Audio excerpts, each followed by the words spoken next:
Imagine waking up on your wedding morning to discover your own family has betrayed you in the most humiliating way possible. The night before, what should have been the happiest day of my life, I trusted my parents when they handed me that congratulatory drink. I trusted my fiancé Daniel when he said he loved me. I even trusted my sister Emily when she smiled and wished me luck. I was such a fool, because while I lay drugged and helpless in my childhood bedroom, they gathered around me like vultures. My own mother held the scissors. My father whispered, "She'll never see it coming." And Daniel, the man I was supposed to marry in 12 hours, he just stood there and watched as they hacked off my beautiful hair piece by piece. But here's what they didn't know: I wasn't as unconscious as they thought. I heard every cruel word. I saw every calculated move. And most importantly, I discovered the real reason they wanted me helpless. It wasn't just about humiliation. It was about the secret my mother hid in my hair 20 years ago. A secret worth millions. A secret that would destroy them all if it ever came to light. They thought cutting my hair would break me. They thought I'd walk down that aisle defeated and ashamed. They had no idea I was about to turn their perfect crime into their perfect nightmare. Tomorrow, I'll tell you exactly how I walked into that church with my head held high, how I turned their wedding into their trial, and how I cut away their fortune piece by piece just like they cut my hair. Because sometimes the bride gets the last laugh. My name is Claire Mitchell, and at 34 years old, I thought I understood my place in this world. I was the town pharmacist in Millbrook, a small community in upstate New York where everyone knew your business before you did, and family reputation meant everything. I had inherited both the pharmacy and a considerable fortune from my beloved mother, who had passed away just 2 years prior, leaving me to carry on our family's legacy of service and respectability. But as I would soon learn, legacy can be both a blessing and a curse. You see, there was something special about the women in my family, something that set us apart from everyone else in Millbrook. It was our hair. Long, thick, and lustrous, cascading down to our waists like silk ribbons catching sunlight. My mother had possessed this magnificent mane, and I had inherited it from her along with everything else she left behind. People would stop me on the street just to compliment it, touching it reverently, as if it held some mystical power. "Just like your mother's," they would whisper with admiration, and perhaps a touch of envy. I cherished my hair the way some women cherish jewelry or fine clothes. It was my crown, my identity, my connection to the woman who had raised me with such love and devotion. Every morning I would brush it carefully, braid it for work, and let it flow freely in the evenings when I was home alone in the house that still smelled faintly of her lavender perfume. It was more than vanity. It was sacred. The day everything began to unravel started like any other Tuesday in late October. The pharmacy was quiet, with only Mrs. Henderson picking up her blood pressure medication, and young Tommy Wilson buying candy with his allowance money. I was organizing inventory in the back when Ruth Caldwell arrived, her weathered hands clutching a steaming cup of coffee, and her eyes holding that particular look of someone who carried important news. Ruth had been my mother's closest friend for over 40 years. They had grown up together, shared secrets, weathered storms, and celebrated triumphs side by side. If anyone understood my mother's heart and mind, it was Ruth. At 72, she possessed the kind of wisdom that comes only from living fully and observing carefully. Her silver hair was always perfectly styled, her clothing impeccable, and her manner gentle but direct. "Claire, honey," she said, settling into the worn leather chair beside my desk. "There's something your mother wanted me to tell you when the time was right. I believe that time has come." I set down my clipboard and gave her my full attention.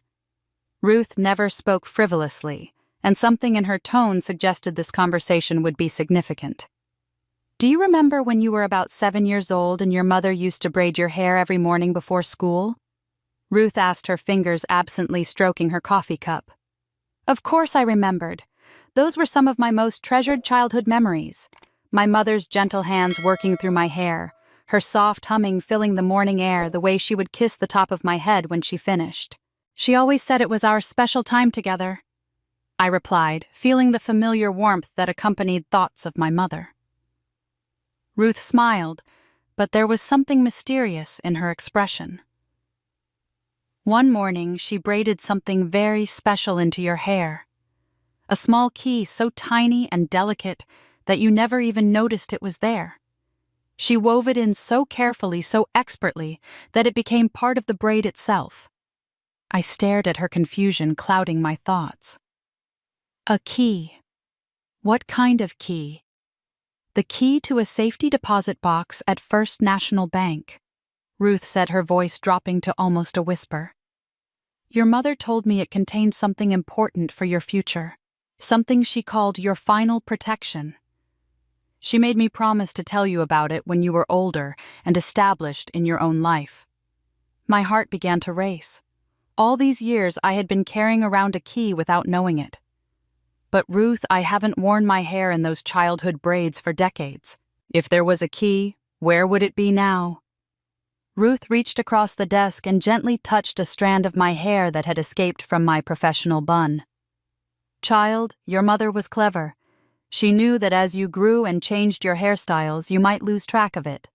So she did something extraordinary. She had a duplicate made and wove it so deep into the longest layers of your hair that it would always be there, hidden but safe, waiting for the day you needed it most. I felt dizzy with this revelation. My hand instinctively reached up to touch my hair, as if I might somehow feel this mysterious key that had apparently been with me for 27 years. What could be so important that she would hide it this way? Ruth's expression grew serious, almost reverent.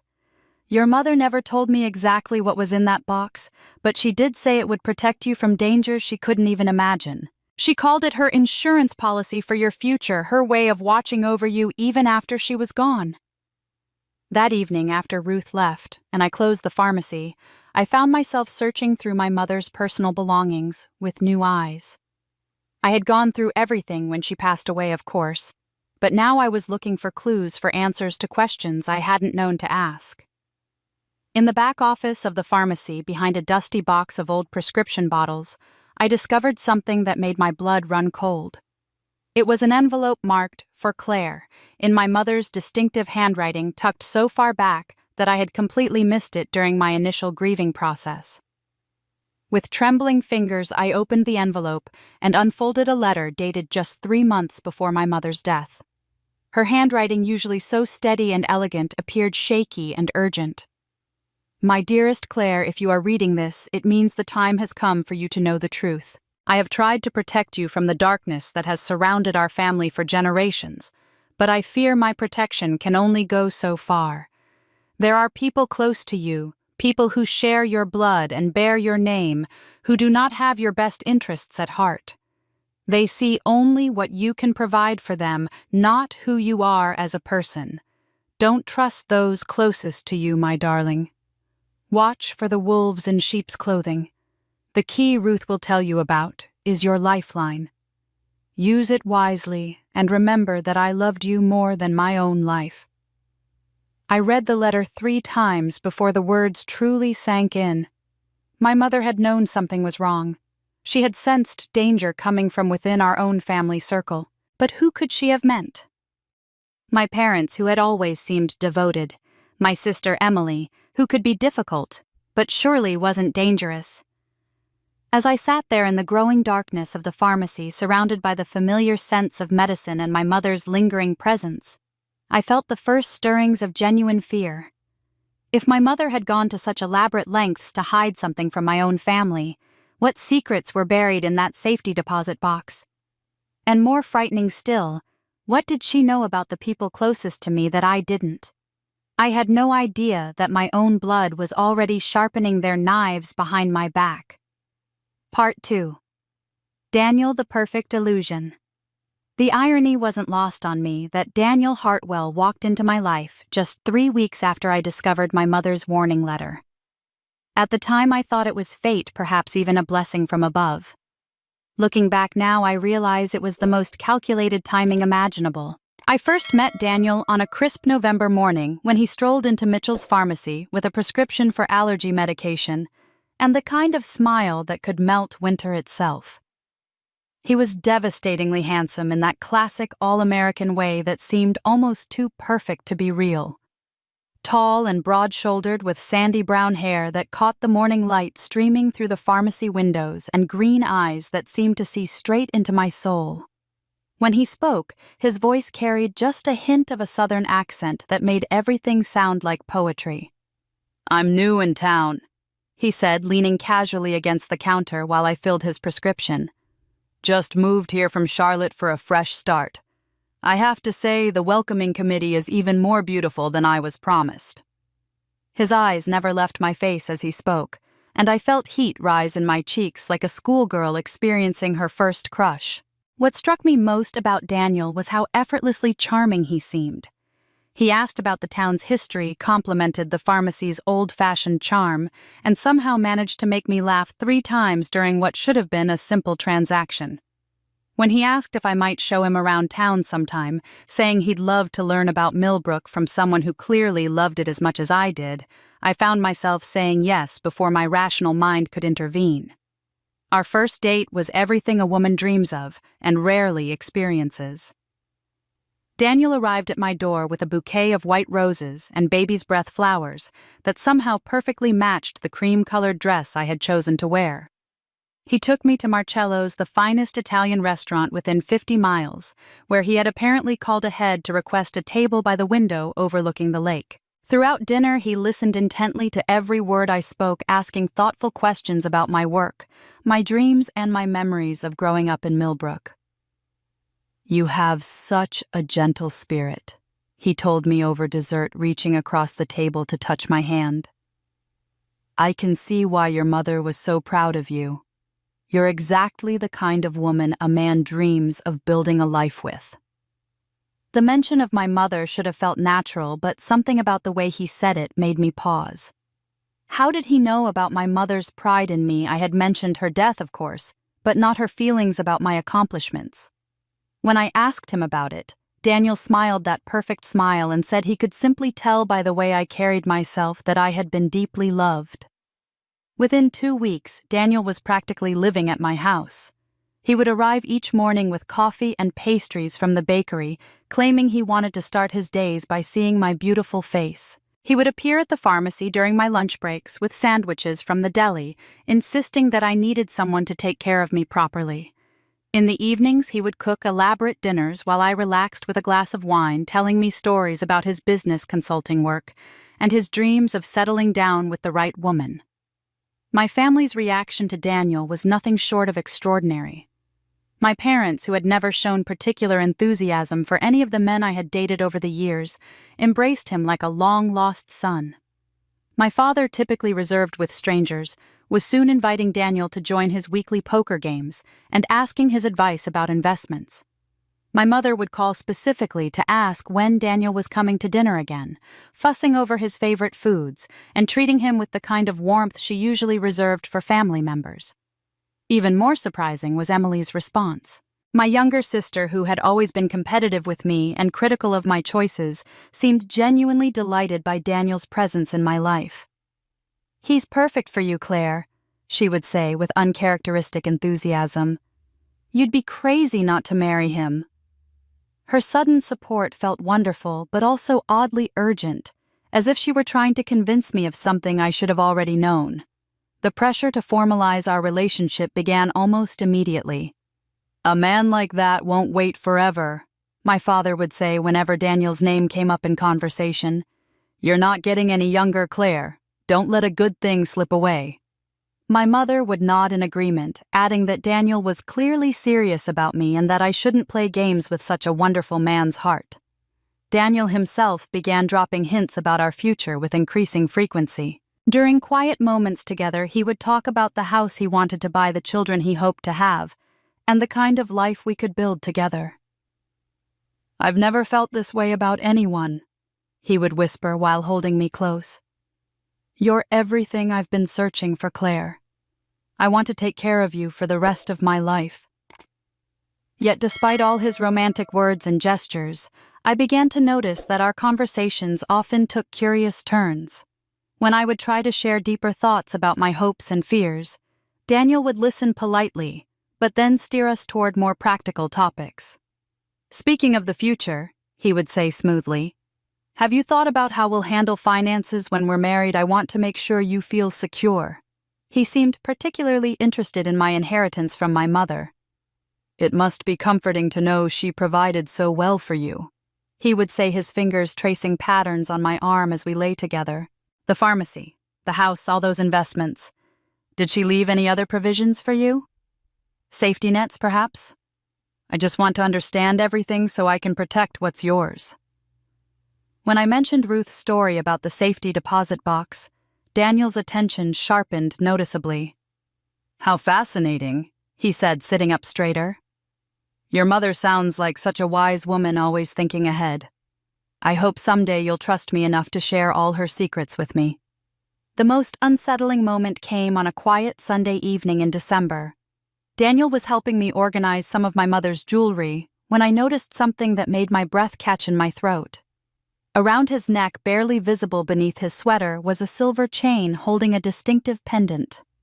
It was an intricate Celtic knot design, unusual and elegant, exactly identical to a necklace my mother had cherished. Daniel, I said carefully, that's a beautiful necklace. I don't think I've noticed it before. His hand moved instinctively to his throat, and for just a moment, I saw something flicker in his eyes that I had never seen before. Wariness, perhaps, or calculation. But then his usual warm smile returned, and he pulled the chain out for me to see more clearly. This old thing. It was a gift from someone very special to me, he said, but his voice lacked its usual easy confidence. Someone who meant a great deal to me before I met you. I studied the pendant more closely. It wasn't just similar to my mother's necklace. It appeared to be identical down to the tiniest details of the intricate knotwork. It's very distinctive. Where did you say you got it? Daniel's smile tightened almost imperceptibly. I didn't say, actually. It has sentimental value, but it's not really important now. What matters is our future together, not pieces of the past. He tucked the necklace back beneath his sweater and changed the subject so skillfully that I almost forgot my questions. Almost.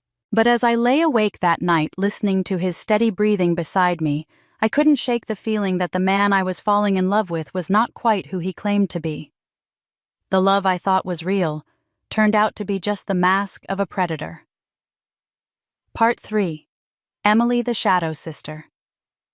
My growing suspicions about Daniel might have consumed all my thoughts if not for the disturbing realization that the danger in my life wasn't limited to my charming fiancé.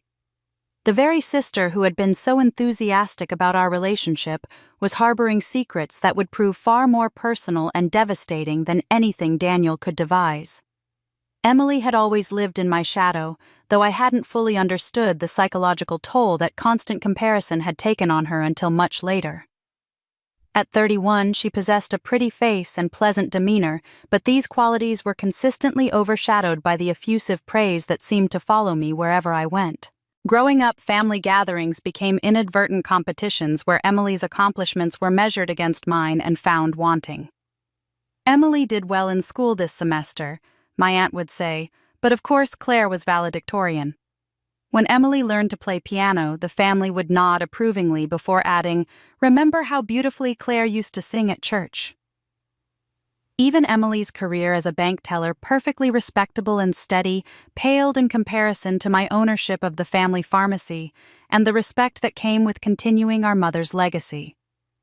The inheritance situation had magnified these lifelong dynamics to an almost unbearable degree. While I had received the pharmacy, the house, and the bulk of our mother's financial assets, Emily had been left a modest trust fund that provided security, but not independence. Claire has such good judgment with money, my father would say when discussing investments. Emily, you should ask your sister's advice before making any major purchases. These comments served only to reinforce Emily's secondary status in the family hierarchy. I watched her smile and nod during these moments, but I began to notice a tightness around her eyes that spoke of carefully controlled resentment. What I failed to recognize was how deeply this resentment had taken root, transforming from hurt feelings into something far more calculating and dangerous. The first hint came in late December when I stopped by Emily's apartment to drop off Christmas presents. She wasn't home, but her landlord let me in to leave the packages, mentioning that Emily had given permission for family members to enter in her absence. As I placed the gifts on her kitchen table, I noticed her laptop was open, displaying what appeared to be a document. Thinking it might be something work-related that she had forgotten to close, I glanced at the screen to see if it was something important. What I saw made my blood turn cold. The document was titled Claire Daily Log, December 2023, and contained detailed entries about my activities, conversations, and habits. The entries were written with clinical precision. Claire met with Daniel at pharmacy 12:30 p.m., discussed weekend plans for visiting his mother. She wore the blue sweater and pearl earrings, seemed happy but distracted. Another entry read, Claire stopped for groceries at 4:15 p.m., bought ingredients for Daniel's favorite pasta dish, spent $47.83. She's trying too hard to please him. I scrolled through weeks of entries, each one documenting aspects of my life with disturbing accuracy. Emily had recorded my work schedule, my shopping habits, my conversations with friends, and even private moments I had shared with Daniel. The most chilling entries were those that analyzed my emotional state and relationships. Claire seems increasingly dependent on Daniel's approval. One entry observed, she's becoming more isolated from her friends. Perfect timing for phase 2. Another noted, Claire mentioned the safety deposit box again today. She's still curious about it but hasn't taken action. Need to monitor this carefully. I realized with growing horror that Emily had been systematically studying me like a laboratory specimen, documenting my vulnerabilities and patterns of behavior for some unknown purpose. This wasn't the casual attention of a concerned sister. It was surveillance conducted with professional precision and disturbing intent. My hands were shaking as I closed the laptop and left the apartment, my mind reeling with questions about how long this surveillance had been going on and what Emily planned to do with the information she was gathering. But I didn't have to wait long for additional clues about her ultimate intentions. 2 days later, while we were having coffee together at the local cafe, Emily excused herself to use the restroom, leaving her phone face up on the table. When a text message appeared on the screen, I couldn't help but notice the sender was listed simply as D, and the message preview read, Wedding timeline confirmed. She suspects nothing about. My heart pounded as I realized Emily was communicating with someone whose name started with D. Could it be Daniel? Over the following weeks, I began paying closer attention to Emily's behavior, particularly her phone usage. During family dinners, she would frequently step outside to take calls claiming they were work-related, even though they occurred well outside business hours. The most revealing incident occurred during a Sunday dinner at our parents' house in early January. When Emily excused herself to help our mother in the kitchen, I saw her phone lying on the couch cushion where she had been sitting. The screen was still illuminated from recent use, showing a text conversation that made my stomach lurch with recognition. The contact name was D.H., and the visible messages included fragments that confirmed my worst fears. Claire getting suspicious about necklace, and move up timeline if necessary, and most damning of all, safety deposit box key still secure in her hair. Emily wasn't just documenting my life for her own twisted satisfaction. She was reporting to Daniel about my activities and suspicions. The two people I trusted most outside my parents were working together in some elaborate scheme that centered around the mysterious inheritance my mother had hidden in my hair. The realization that my own sister had been systematically betraying me felt like a physical blow. Every conversation we had shared, every moment of vulnerability I had displayed, every family confidence I had trusted her with, had been carefully catalogued and reported to my fiancé. While I was dreaming of my wedding day, my sister was writing the script for my downfall. The devastating discovery of Emily and Daniel's conspiracy should have been the worst betrayal I could imagine. But as February progressed, I realized that the web of deception surrounding me extended even deeper. The two people who should have been my ultimate protectors, my parents, were not only complicit in the scheme, but actively facilitating it with desperate enthusiasm. The first sign came during a family dinner in mid-February. Daniel had joined us, and the conversation quickly turned to our financial arrangements. "Claire, sweetheart," my mother said, "Daniel mentioned that you haven't yet combined your bank accounts. Don't you think it's time to start planning your finances as a couple?" Her urgency seemed disproportionate, and I noticed Daniel nodding approvingly. My father leaned forward, adopting his serious business expression. "Marriage is a partnership, Claire. Partnerships require shared resources. Daniel has been patient with your hesitation, but it's starting to look like you don't trust the man you're planning to marry." The accusation stung partly because it contained truth I wasn't ready to acknowledge. "It's not about trust," I said carefully. "I've always managed my own finances. Mother taught me to be independent with money." The mention of my deceased mother agitated both parents unexpectedly. My father's jaw tightened, and my mother's eyes darted to Daniel before returning to me. "Your mother's situation was different," my father said curtly.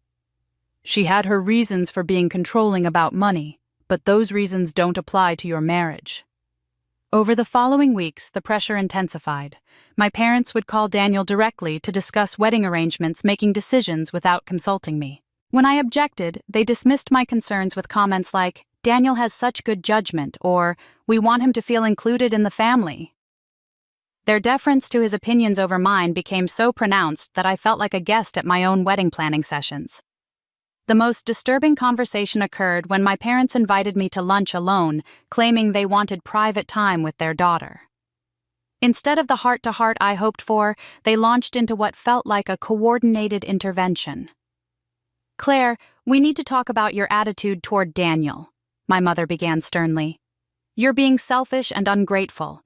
This man loves you, wants to take care of you, and you're treating him like a stranger you can't trust." My father nodded vigorously. "Do you have any idea how lucky you are to find someone like Daniel, a man his age with his success and charm, could have any woman he wanted? The fact that he chose you should be enough to overcome whatever foolish reservations you're harboring." The comment about Daniel choosing me struck me as oddly phrased, as if my desirability had been questionable. "I'm not being ungrateful," I protested. "I just think it's reasonable to maintain some financial independence." "Independence?" My mother laughed without humor. "Claire, you're 34 years old. You're not getting any younger, and opportunities like this don't come along every day. If you keep pushing Daniel away, you might find yourself alone forever." Their words felt like physical blows designed to undermine my confidence and judgment. But what truly shook me was when my father, frustrated by my resistance, let slip something he immediately tried to retract. "Look, Claire, this marriage needs to happen. We've already committed to certain arrangements, and backing out now would be—" He stopped abruptly, his face paling as he realized his mistake. "What arrangements?" I demanded, my heart racing. "What are you talking about, Dad?" My parents exchanged a look of shared secrets. My mother attempted damage control with a weak laugh. "Your father just means we've put deposits down on venues and vendors." But I could see panic in my father's eyes, and I pressed for details. The silence stretched uncomfortably until my father, realizing partial truth was safer than complete deception, sighed heavily. "Claire, there are things about our family's financial situation that you don't understand. When your mother died, she left behind complications, debts that needed to be settled, obligations that had to be honored." "What kind of debts?" I asked, dreading the answer. "Your mother made poor investment decisions years ago, got involved with people she shouldn't have trusted. When she died, those people came looking for what they were owed. I had to sign agreements to protect our family." The room spun as I processed this information. "What kind of agreements, with whom?" My father's hands shook and he couldn't meet my eyes. "A group that helps settle complicated financial situations. They agreed to forgive the debts in exchange for certain considerations regarding your inheritance and future arrangements." Are you telling me you signed away my right to control my own inheritance? Not signed away, my mother interjected quickly. Just agreed to conditions that would protect everyone's interests. The pieces clicked together with horrifying clarity. Daniel's sudden appearance, his financial interest, my parents' desperate push toward marriage, Emily's surveillance. These people you made agreements with, I said, already knowing the answer, they're connected to Daniel, aren't they? My parents' silence confirmed it. The man I was planning to marry had been placed in my life by design, not chance. Our entire relationship was built on a contract my father signed to save himself from financial ruin. Claire, you have to understand, my father said desperately. We did this to protect you. These people could have taken everything. This way you keep some of it, and you get a husband who can provide for you. A husband who was assigned to me. I stood up, my legs barely steady. You sold me to strangers to settle mother's debts. We didn't sell you, my mother protested weakly. We arranged for your security. The betrayal was complete and devastating. Everyone I had trusted had conspired against me.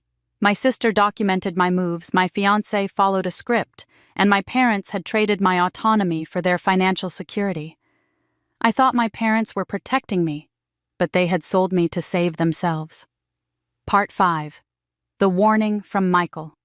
After discovering my parents had sold me to settle old debts, I felt utterly alone. Every relationship, every moment of trust now seemed suspect. It was in this vulnerable state that Dr. Michael Carter appeared at my door on a gray February evening, carrying a manila envelope and wearing an expression of deep concern. Michael had been Millbrook's beloved doctor for years. At 42, his quiet competence and gentle manner made him respected throughout our community. What I had forgotten was that 8 years ago, Michael had asked my father for permission to court me. I remembered being flattered but uninterested. At 26, I was focused on my career. My parents had discouraged the match with surprising vehemence. Michael's a fine man, my father had said, but he's not ambitious enough for you, Claire. You deserve better than a small-town doctor. Now I wondered if their objections stemmed from entirely different motives. Claire, Michael said gently, I know you have every reason to be suspicious of everyone, but I have information you need to see. May I come in? Something in his tone, genuine worry without hidden agenda, prompted me to let him enter. He settled into the same chair where Daniel had charmed me, but Michael's presence felt different, solid, trustworthy, free of ulterior motives. Before I show you what I've brought, Michael began, I need to tell you something your mother asked me to keep confidential.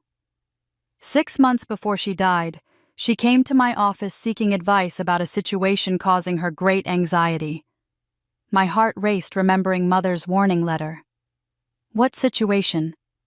She told me dangerous people had taken interest in your family's financial affairs. She was terrified that after her death, they would target you specifically. She asked me to promise I would watch over you, protect you if necessary, even if you didn't welcome my involvement. My mother had known danger was coming and arranged protection through the one man my parents deemed unsuitable. Why didn't you tell me before? Your mother asked me to wait until you showed signs of actual danger. She said you'd need to discover the truth on your own, but when you did, you might need an ally outside their circle of influence. Michael opened the envelope and spread photographs across the coffee table. The images, clearly taken with telephoto lens from distance, showed Daniel and Emily in clandestine meetings at various town locations. I've been documenting their interactions for the past month, Michael explained, since I noticed they were meeting regularly but keeping these encounters secret from you and your parents. I studied the photographs with growing horror. One showed them in his car outside the old mill, heads close in intense conversation.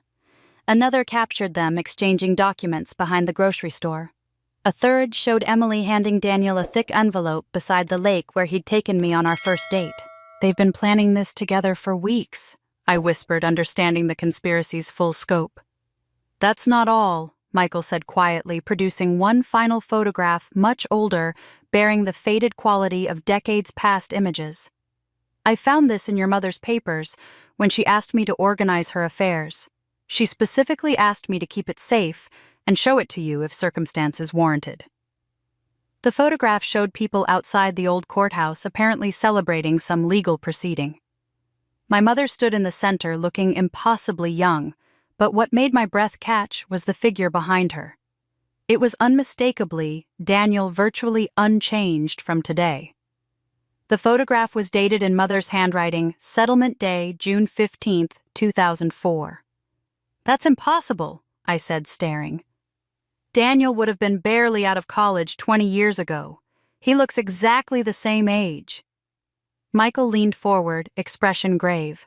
Either this man discovered eternal youth, or Daniel Hartwell isn't who he claims to be. This proves he was involved in your family's affairs 2 decades ago, despite claiming to be new to town. The implications crashed over me. Daniel hadn't wandered into my life by accident or through Father's contract. He'd been circling my family for 20 years waiting for the perfect moment. Mother's death, my inheritance, my isolation, everything created ideal conditions for his plan. There's more, Michael continued. I've been making discreet inquiries about Daniel's background. The man you know as Daniel Hartwell doesn't exist in any official records prior to 5 years ago. No medical history, educational records, employment documentation. It's as if he materialized from thin air. As Michael gathered the photographs and prepared to leave, promising to continue investigating, I felt overwhelmed by gratitude and regret. Here was a man who had loved me genuinely, accepted rejection with grace, and honored Mother's request to protect me despite receiving no encouragement. I had pushed him away years ago, influenced by my parents' manipulations and naive notions about love. But now, as deception's walls closed around me, I realized Michael might be the only person whose motives were pure and loyalty unconditional. I had pushed him away, but the secrets he held were starting to haunt me. Part 6. The Rehearsal Dinner. Michael's revelations about Daniel's fabricated identity and 20-year connection to my family haunted my thoughts as the wedding approached with terrifying inevitability. Armed with this knowledge, I entered my rehearsal dinner 3 days before the ceremony with heightened awareness, watching for signs of the conspiracy I now knew surrounded me. What I discovered that evening exceeded even my darkest expectations about how completely I had been manipulated. The rehearsal dinner was held at the Millbrook Country Club, a venue I had specifically said I didn't want because it felt too formal and impersonal for what should have been an intimate family gathering. Yet somehow Daniel had convinced my parents it was the perfect choice, and by the time I learned about the reservation, deposits had been paid and invitations sent. This pattern of decisions being made without my input had become so routine that I barely protested anymore, though each instance chipped away at my sense of agency in my own life. When I arrived at the country club, I immediately noticed that the dress I had carefully selected and laid out that morning was not the one hanging in the bridal suite. Instead, a cream-colored cocktail dress I had never seen before hung in its place, with a note from my mother explaining that she and Daniel thought this one would be more appropriate for the venue and occasion. The dress was beautiful, but entirely not my style, with a neckline lower than I preferred, and a fit that made me feel exposed and uncomfortable. As I reluctantly changed into the unfamiliar dress, I caught myself wondering when I had stopped having opinions that mattered, when my preferences had become suggestions to be overruled by people who supposedly loved me. The woman looking back at me in the mirror seemed like a stranger playing a role in someone else's production, and I realized that this was exactly what I had become. The dinner itself felt like a carefully choreographed performance in which I was the only person who hadn't received the script. Daniel moved through the room with the confidence of a host greeting guests and directing conversations as if this were his family celebration rather than mine. My parents flanked him like devoted assistants, anticipating his needs and deferring to his judgment on everything from seating arrangements to the timing of toasts. When it came time for speeches, I was handed a typewritten page by my mother and told to, "Just read what we prepared for you, dear." The words on the paper bore no resemblance to anything I might have said naturally. They spoke of gratitude for finding such a wonderful man, of excitement about becoming a wife, and of appreciation for my family's guidance in helping me recognize true love. As I read these alien sentiments aloud, I felt like a ventriloquist's dummy mouthing words that had no connection to my actual thoughts or feelings. The guests smiled and applauded politely, but I noticed several of them exchanging glances that suggested they too found something off about the evening's dynamics. Mrs. Henderson, who had known me since childhood, looked particularly concerned as she watched Daniel's possessive hand on my shoulder and heard my stilted, rehearsed words of devotion. It was during the cocktail hour that Ruth approached me with a small velvet jewelry box, her weathered hands trembling slightly as she pressed it into mine. "This belonged to your mother," she whispered, glancing around to ensure we weren't overheard. "She asked me to give it to you on your wedding day, but I think you need it now." Inside the box was a delicate silver comb intricately carved with Celtic knots and set with small pearls that caught the light like tears. The craftsmanship was exquisite, clearly an antique piece that had been treasured for generations. As I lifted it from its velvet nest, Ruth leaned closer, her voice barely audible above the dinner conversation around us. "Your mother wore this comb on her own wedding day, and her mother before her—" Ruth said, her eyes intense with unspoken meaning. "She said it would protect you when you needed it most. Keep it close to your heart tomorrow, Claire. Be ready for anything that might happen." There was something in Ruth's manner that went beyond simple sentiment about a family heirloom. Her emphasis on protection and readiness felt like a warning, though I couldn't yet understand what she was preparing me for. "What do you mean, Ruth? What should I be ready for?" But Ruth had already moved away, melting back into the crowd of guests before I could press her for clarification. I tucked the comb carefully back into its box and slipped it into my purse, feeling oddly comforted by its weight, despite my confusion about Ruth's cryptic words. As the evening wound down and guests began to leave, I excused myself to use the restroom, hoping for a few moments alone to process the overwhelming sense that everything around me was spiraling beyond my control. As I walked down the hallway toward the ladies' room, I heard familiar voices coming from the partially open door of a private dining room. "Everything's in place for tomorrow," Emily was saying, her voice carrying a note of excitement I rarely heard from her. "The timeline works perfectly with the ceremony schedule." "And you're certain about the location?" Daniel's voice was lower, but unmistakably his. "After all this planning, we can't afford any mistakes." "The key will be exactly where Mother said it would be," Emily replied. "That key will change everything tomorrow. 20 years of waiting, and finally, we can access what's been hidden all this time." My blood turned to ice as I pressed myself against the wall, straining to hear more of their conversation. They were talking about the safety deposit box key my mother had braided into my hair, the secret that Ruth had revealed, and that I had been carrying unknowingly for decades. "The ceremony itself is the perfect cover," Daniel continued. "Everyone will be focused on the wedding, and by the time anyone realizes what's happened, it will be too late to stop us. Once we have what's in that safety deposit box, the rest will fall into place naturally." I heard footsteps approaching the door and quickly moved away, my heart pounding so violently I was certain everyone in the building could hear it. As I returned to the main dining room, trying to appear calm and normal, the pieces of their conversation echoed in my mind with terrifying clarity. They weren't just after my money or my assets. Whatever was hidden in that safety deposit box was worth 20 years of planning and elaborate deception. The wedding ceremony itself was merely a cover for whatever they intended to do to me, and I finally understood that tomorrow would bring far more than a marriage I didn't want. I didn't understand Ruth's warning yet, but I knew I was being hunted. The night before my wedding, I returned home from the rehearsal dinner with Ruth's cryptic warning echoing in my mind and the overheard conversation between Daniel and Emily playing on repeat like a broken record. I knew I was walking into a trap, but the full scope of their betrayal was still beyond my comprehension. What awaited me in my own childhood home would shatter any remaining illusions about the people I had trusted most in this world.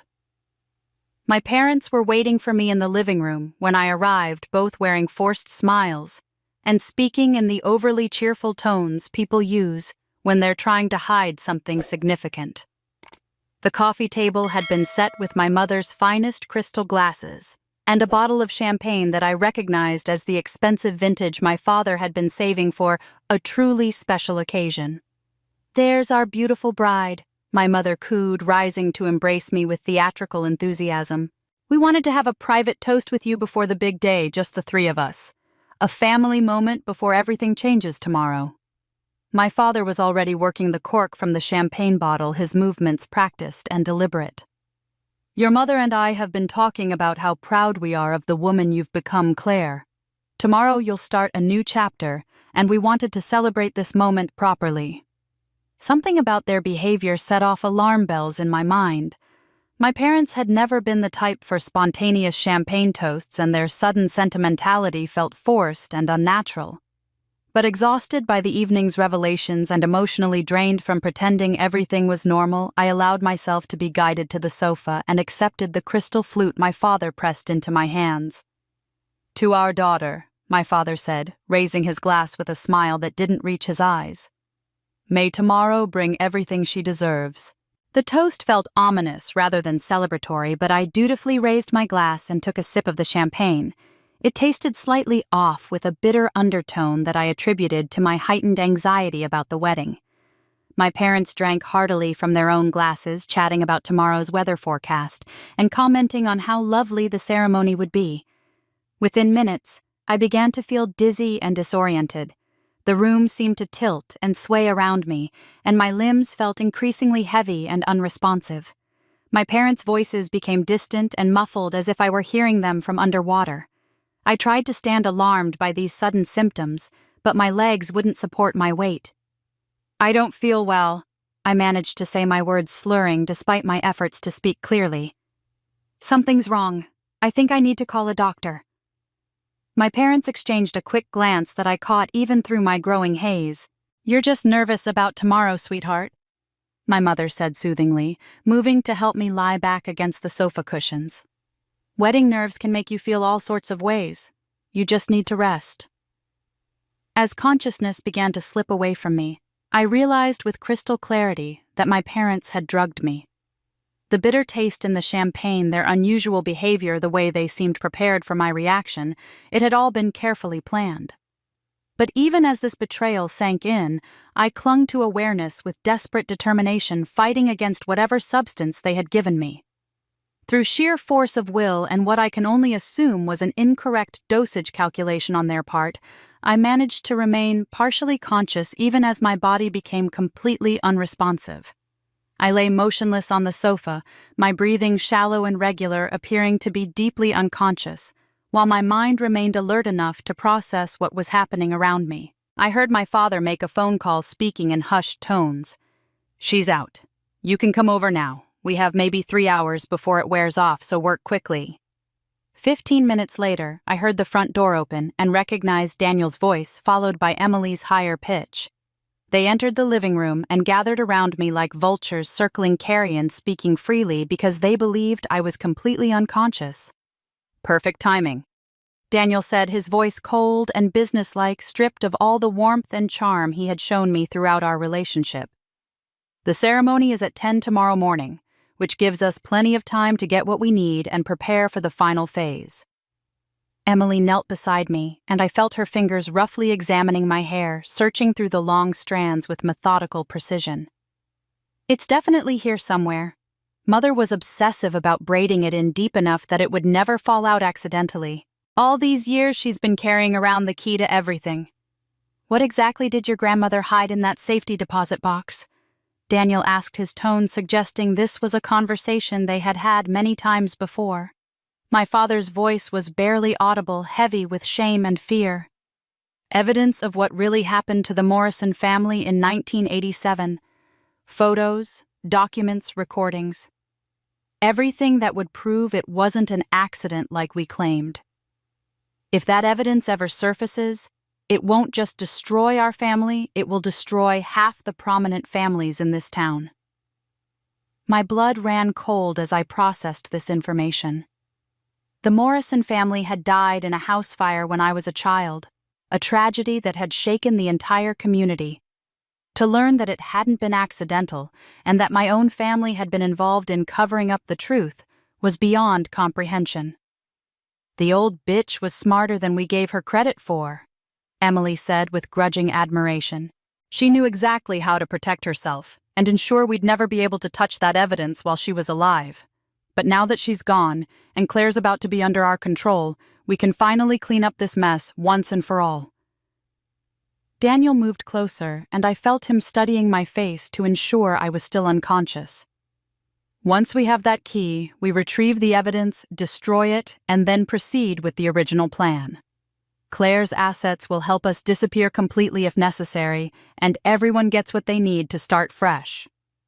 Emily laughed a sound so cold and cruel that it made my skin crawl. "Cut off her hair, let her know who's really in charge now.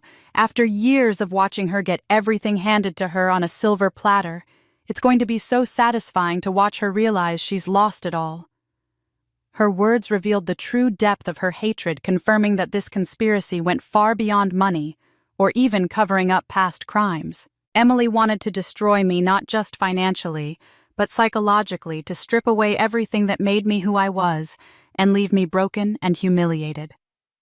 As they continued planning my destruction with casual cruelty, discussing the details of how they would cut my hair and extract the key while I lay helpless, I fought to remain motionless and keep my breathing steady. Every instinct screamed at me to jump up and confront them, to demand explanations and fight back against their betrayal. But I knew that my only advantage lay in them believing I was unconscious. I pretended to sleep, but every word they spoke was like a knife cutting into my heart. The moment I had been dreading arrived with the sound of kitchen drawers being opened and closed as someone searched for the right implement to destroy what had been my greatest source of pride and identity. Through my barely opened eyelids, I watched Emily return to the living room carrying my mother's heavy sewing scissors, the same ones that had hemmed my childhood dresses and mended countless tears in the fabric of our family life. The irony of using these particular scissors to cut away my connection to my mother felt deliberately cruel. "Hold her head steady," Emily instructed Daniel, her voice carrying a note of excitement that made my stomach turn. "I want to make sure we don't miss anything. If that key falls and rolls somewhere we can't find it, all of this planning will have been for nothing." I felt Daniel's hands grip my head, his fingers tangling roughly in my hair as he positioned me for what was to come. The same hands that had caressed my face and whispered promises of love were now holding me in place for my own violation. The betrayal was so complete, so devastating, that I had to fight to keep my breathing steady and maintain the illusion of unconsciousness. "Start from the back," my mother's voice advised, and I realized with fresh horror that she was not only complicit in this violation, but actively directing it. "The key should be woven into the longest layers, probably somewhere near the middle length. Your grandmother was methodical about these things." The first cut was tentative, a small snip that barely grazed the surface of my hair. But then Emily seemed to gain confidence, and I felt the cold metal of the scissors pressing against my scalp as she began cutting in earnest. The sound was horrifying, a metallic scraping accompanied by the soft whisper of hair falling away from my head in uneven chunks. Each cut felt like a physical assault, not just on my appearance, but on my very sense of self. My hair had been my crown, my connection to my mother's memory, and the symbol of everything feminine and powerful about my identity. As it fell away in jagged, uneven pieces, I felt as though they were cutting away parts of my soul. "There," Emily said with satisfaction after several minutes of methodical destruction. "I can see something metallic near the roots. Keep cutting around it carefully." The scissors continued their work, and I felt Emily's fingers probing through what remained of my hair, searching for the treasure they believed would solve all their problems. When the key finally came free, I heard it hit the hardwood floor with a tiny metallic ping that seemed to echo through the room like a gunshot. In the split second of confusion that followed, as Emily and Daniel both reached for the fallen key, I managed to move my hand just slightly, my fingers closing around the small metal object before anyone could react. The drug coursing through my system made my movements sluggish, but desperation gave me the speed I needed to palm the key and slide it up into the sleeve of my dress before they could secure their prize. "Got it," I heard Emily say triumphantly, though what she had picked up was actually a small button that had fallen from my mother's sewing kit. In her excitement, she hadn't noticed the switch, and I pressed my lips together to keep from making any sound that might give away my deception. My father's voice came from somewhere near the window where he had been standing watch. "The hair was just the beginning," he whispered, his tone heavy with guilt but resolute in purpose. "Tomorrow she'll lose everything: the pharmacy, the house, the investments, her reputation. By the time we're finished, she'll have nothing left but the clothes on her back, and even those will be chosen by Daniel." The scope of their plan was breathtaking in its cruelty. This wasn't just about covering up past crimes or accessing hidden evidence. This was about the complete and total destruction of everything I had built, everything I was, everything my mother had left for me. They intended to leave me not just financially ruined, but psychologically broken, dependent on Daniel's mercy for my very survival. "Perfect," Daniel said, examining what he believed was the key to the safety deposit box. "Tomorrow morning, right after the ceremony, I'll go to the bank while Claire is still recovering from her illness. By the time she's coherent enough to cause problems, the evidence will be destroyed and the money will be safely transferred." Emily was gathering up the longer pieces of my shorn hair, bundling them together like a macabre bouquet. "Look at this," she said with cruel satisfaction, holding up a particularly long strand that had once reached nearly to my waist. 27 years she's been growing this hair, thinking it made her so special, so beautiful. Well, now she knows better. She carefully wrapped the longest pieces in tissue paper, treating them like precious artifacts. "My victory prize," she declared with a cold smile. "Every time I look at this, I'll remember the night we finally got the upper hand on perfect little Claire." As I lay there listening to them divide up the spoils of my humiliation, something fundamental shifted inside me. The pain and betrayal I had been feeling began to crystallize into something harder, colder, and infinitely more dangerous. They had stripped away my hair, my dignity, and my illusions about the people I loved, but in doing so, they had also stripped away my naivety, my willingness to be a victim, and my capacity for forgiveness. The key hidden in my sleeve felt warm against my skin, a small but powerful reminder that they had not taken everything from me. They thought they held all the cards, but they were wrong. Their overconfidence, their assumption that I was helpless and broken, would be their downfall. My mother had hidden that key in my hair not just to protect evidence of old crimes, but to give me the power to fight back when the time came. As I lay there surrounded by the ruins of my former life, I began to understand that this violation was not my ending, it was my beginning. They thought I was broken, but I held the secret they craved most. After what felt like hours of listening to my tormentors discuss the final details of their plan, I heard them preparing to leave, confident that I would remain unconscious until morning.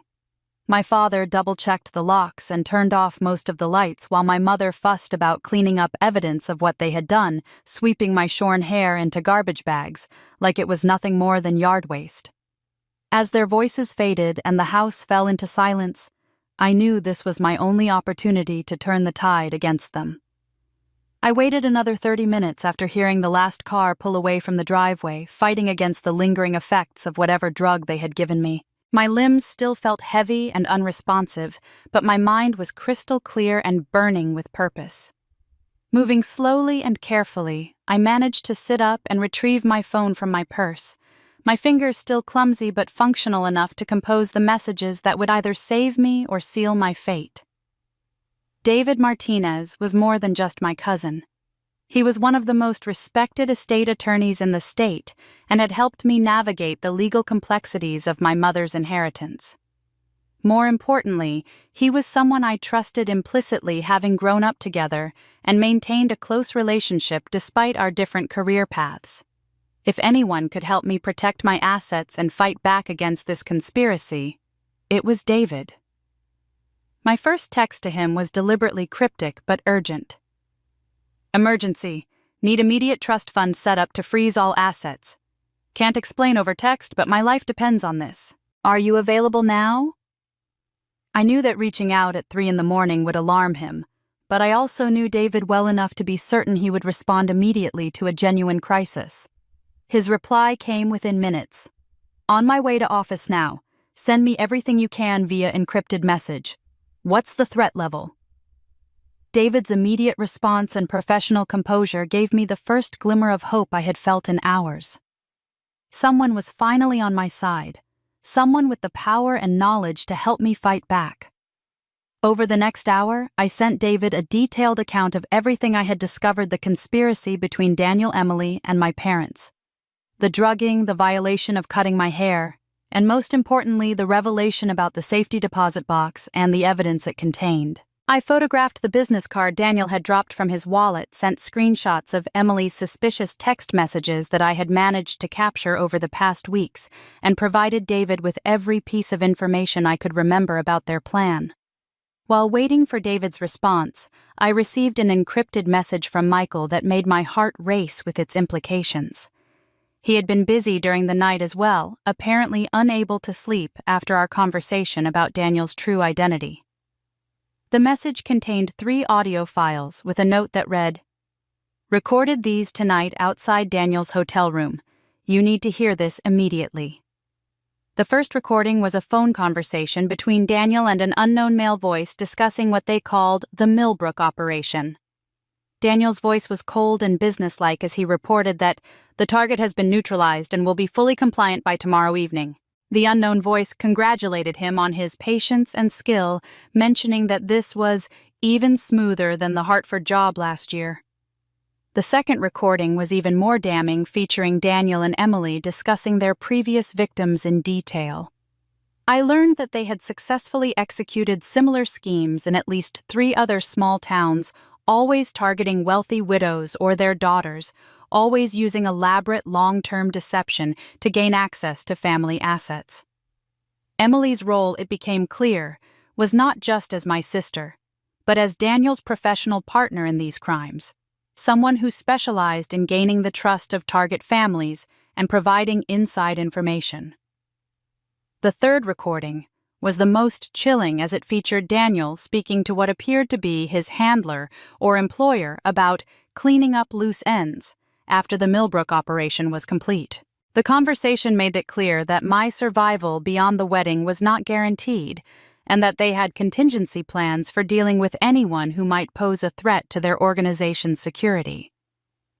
As I listened to these recordings with growing horror and determination, David sent me a comprehensive response that changed everything. He had not only begun the paperwork for an emergency trust fund that would freeze my assets within hours, but he had also done some research into the safety deposit box my mother had left behind. Claire. His message read, "I've been reviewing your mother's papers that I helped organize after her death. That safety deposit box doesn't just contain evidence of old crimes. It contains copies of every contract, every legal document, and every piece of correspondence related to what I now realize was a decades-long legal battle she was fighting against some very powerful people. She was documenting their attempts to defraud multiple families, including ours." David went on to explain that my mother had been building a case against what appeared to be an organized fraud ring that had been operating in the region for years. The safety deposit box contained not just evidence of the Morrison family cover-up that I had heard them discuss, but documentation of at least a dozen other suspicious deaths, accidents, and financial manipulations that all followed the same pattern. "Your mother was a whistleblower," David's message continued. "She spent the last years of her life gathering evidence to expose these people, but she died before she could bring them to justice. The key you're carrying doesn't just unlock a box of old secrets, it unlocks the evidence needed to destroy an entire criminal organization." The implications were staggering. My mother hadn't just been protecting me from individual threats. She had been preparing me to finish a battle she had been fighting alone for years. The key in my sleeve wasn't just my leverage against Daniel and Emily, it was the weapon needed to bring down everyone who had been terrorizing families like ours for decades. As I processed this information, David sent one final message that sealed my resolve. Trust fund paperwork filed. Your assets are now legally protected. I'm driving to the bank when it opens to access that safety deposit box with you. But Claire, once we do this, there's no going back. We'll be taking on people with unlimited resources and no conscience. Are you prepared for that fight? I looked at my reflection in the darkened window, seeing my brutally shorn hair and the determination burning in my eyes. The frightened, naive woman who had accepted that congratulatory drink from her parents was gone forever. In her place sat someone harder, smarter, and infinitely more dangerous to her enemies. Dawn was coming. I had lost my hair, but I held the key to reverse their game. Part 10. The Bride's Resolve. By 6 in the morning, David had arrived with the court-approved emergency paperwork, and together we made our way to First National Bank, where a security officer met us at the employee entrance. The bank manager, Mrs. Peterson, had known my family for decades and was visibly shocked by my appearance when she saw my brutally chopped hair, but she asked no questions as she led us to the safety deposit box vault with professional discretion. My hands trembled as I inserted the small key into the lock, the same key that had been hidden in my hair for 27 years, the key that my tormentors believed they possessed. The metal box opened with a soft click that seemed to echo through the small viewing room like a gunshot revealing secrets my mother had died protecting. The documents inside were meticulously organized, each folder labeled in my mother's precise handwriting. The first folder I opened contained surveys, deeds, and legal correspondence related to a 50-acre parcel of land that had belonged to our family for generations. As I read through the papers with David looking over my shoulder, a devastating pattern emerged that explained so much about my family's current desperation.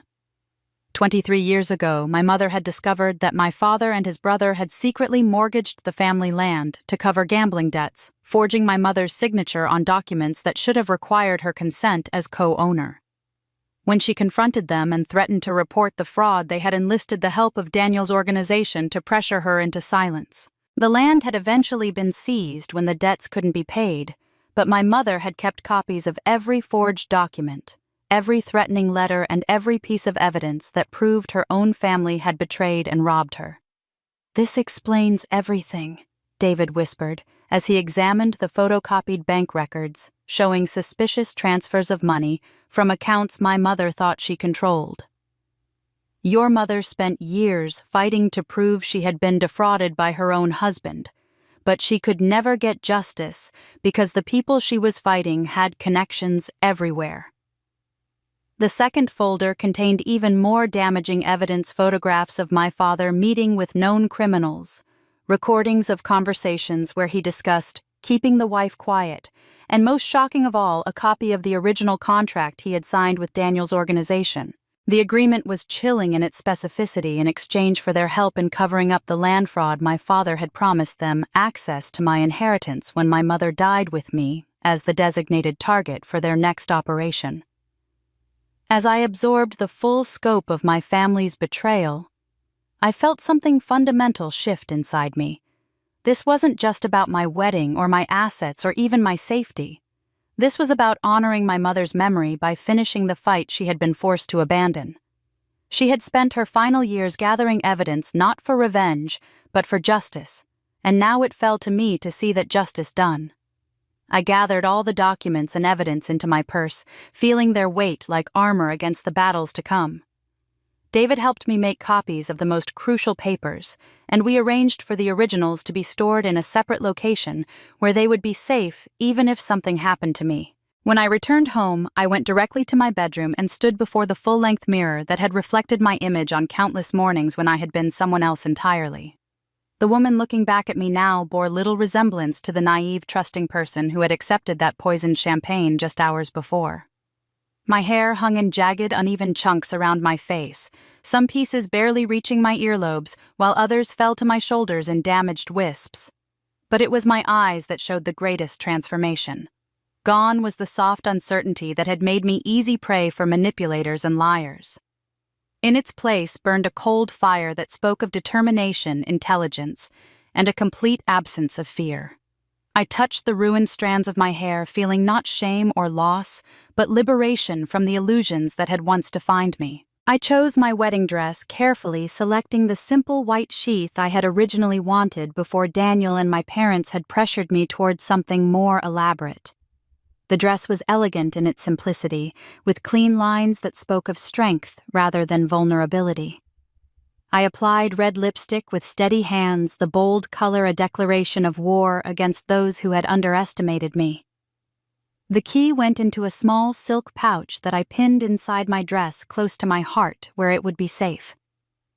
The copied documents fit perfectly into my white clutch purse, along with my phone containing David's contact information and Michael's audio recordings.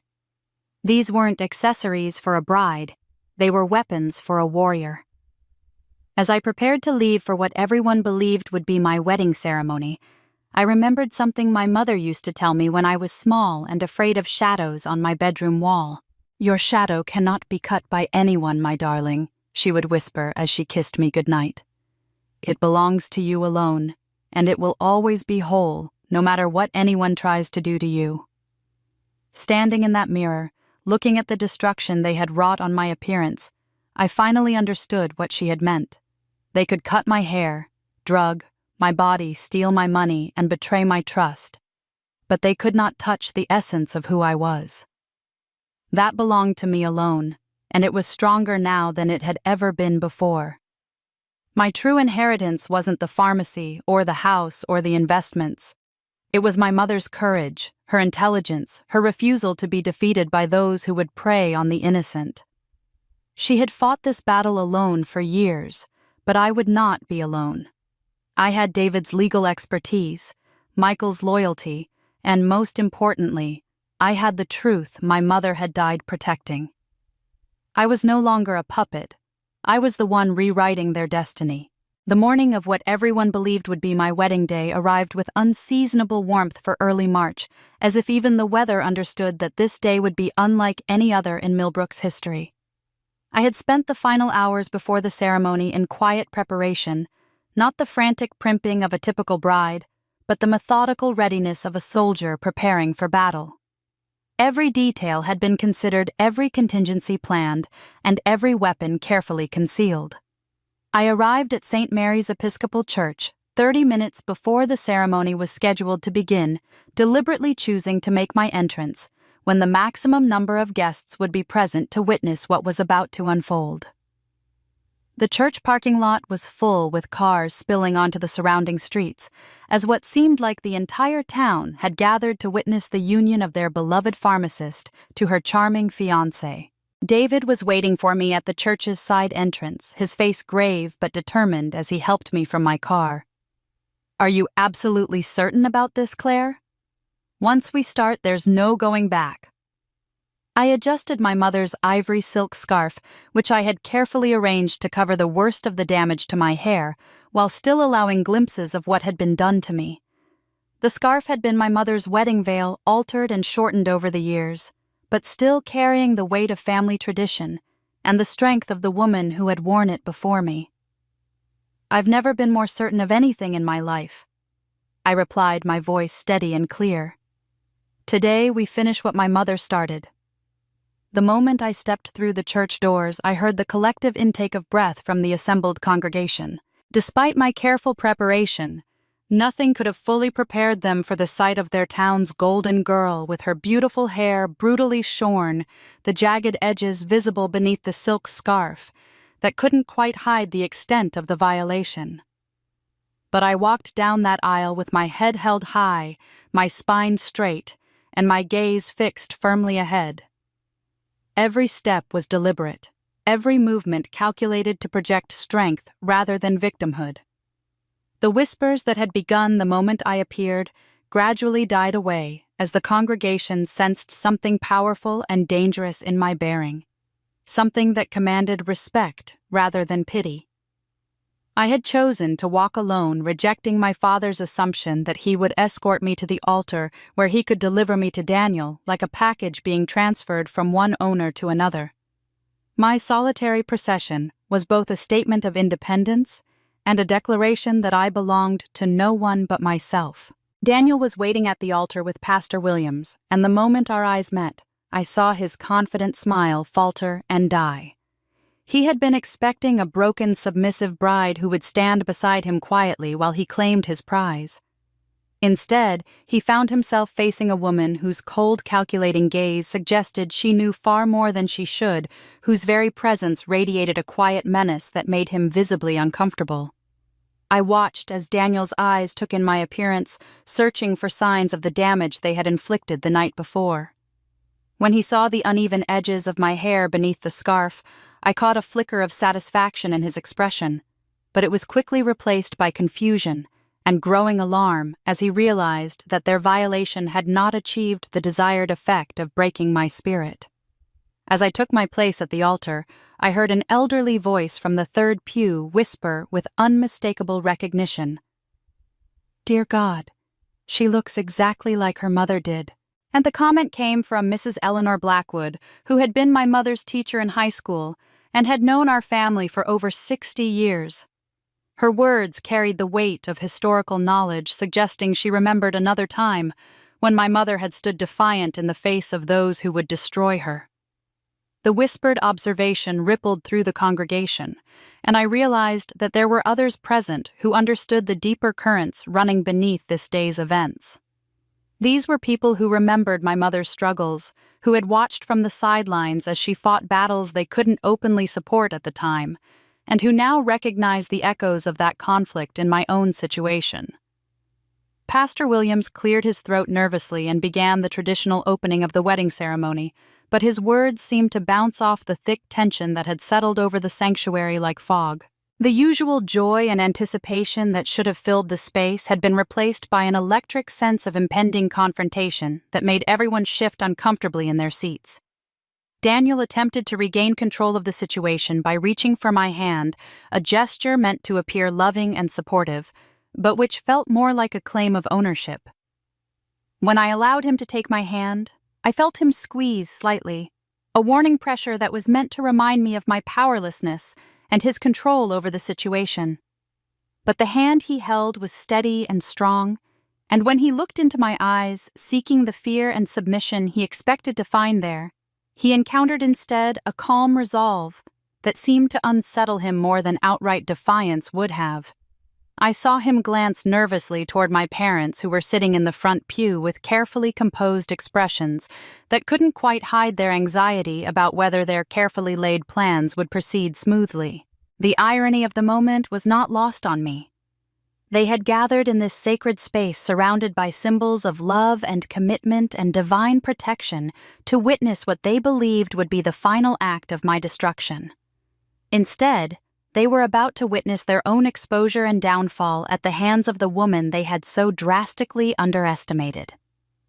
Pastor Williams continued with the ceremony, asking if anyone present had reason why Daniel and I should not be wed. The traditional pause that followed his question stretched longer than usual, filled with a tension that suggested several people in the congregation might indeed have objections to voice, though none yet found the courage to speak. It was during this moment of loaded silence that I made my decision to take control of the narrative that had been imposed upon me for so long. I turned slightly toward the congregation, my movement causing Pastor Williams to pause in confusion, and I saw Daniel's face go pale as he realized that something was happening that had not been part of his carefully orchestrated plan. The moment had arrived for me to transform from victim to victor, from pawn to player, from the woman whose life had been dictated by others to the woman who would dictate the consequences of their actions. Every eye in the church was fixed upon me, waiting to see what I would do, and I felt the weight of my mother's strength flowing through me like a benediction. And then I took the microphone, ready to destroy everything. The microphone felt solid and empowering in my hand. As I turned to face the congregation, my voice carrying clearly through the church's sound system, as I began to speak with the calm authority of someone who had nothing left to lose and everything to gain from the truth. My dear friends and neighbors, I began, my voice steady despite the magnitude of what I was about to reveal. You came here today expecting to witness a wedding, but instead you're going to hear the truth about what happened to me last night and why this ceremony will never be completed. A murmur of confusion rippled through the assembled guests, and I saw Pastor Williams step forward uncertainly, clearly unsure whether to intervene or allow me to continue. Daniel made a move toward me, his face a mask of panic barely contained, but I held up my free hand to stop him, while keeping my gaze fixed on the congregation. Last night, my parents invited me for what they called a congratulatory toast. I continued, my voice gaining strength with each word. The champagne they gave me was drugged with a sedative designed to render me unconscious and helpless, while I lay paralyzed in my own living room, unable to move or speak. My fiancé and my sister took scissors to my hair and cut it off in chunks, searching for something my mother had hidden there when I was a child. The gasps from the congregation were audible now, and I saw several people turning to stare at my parents in the front pew, whose faces had gone ashen as they realized their carefully constructed facade was crumbling in real time. The substance they were searching for was a small key to a safety deposit box containing evidence of crimes committed by Daniel's organization over the past 20 years, including the murder of the Morrison family in 1987, which was not an accidental house fire as this community was led to believe. Mrs. Morrison's sister, sitting in the fourth pew, let out a strangled cry of shock and grief, her hands flying to her mouth as she processed this revelation about her family's deaths. The ripple effect of recognition and horror spread through the church as people began connecting dots they had never thought to examine before. I reached into my purse and withdrew the small recording device I had prepared, connecting it to the church's sound system through the microphone jack with equipment David had helped me set up earlier that morning. But don't take my word for any of this. Listen to their own voices planning my destruction. The first recording began playing through the speakers, and Daniel's voice filled the sacred space with chilling clarity. The ceremony is at 10 tomorrow morning, which gives us plenty of time to get what we need and prepare for the final phase. Emily's voice followed immediately. It's definitely here somewhere. Mother was obsessive about braiding it in deep enough that it would never fall out accidentally. The congregation sat in stunned silence as the recordings played, listening to the casual cruelty with which my supposed loved ones had planned my violation and robbery. When my father's voice came through the speakers saying, "Evidence of what really happened to the Morrison family in 1987, several people stood up from their seats in shock and outrage. But it was the next section of the recording that had the most devastating effect on the dynamics in the church. Daniel's voice, stripped of all pretense and charm, spoke with cold calculation about Emily's role in their scheme. The useful idiot has served her purpose perfectly. Once we have the evidence destroyed and the money transferred, we won't need her constant neediness and jealousy anymore."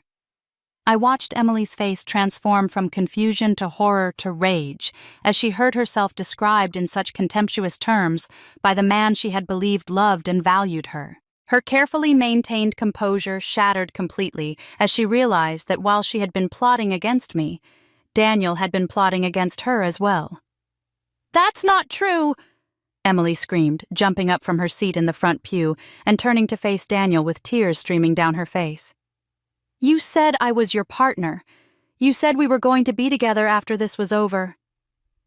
Daniel tried to maintain his innocent facade, reaching toward Emily with what appeared to be genuine concern.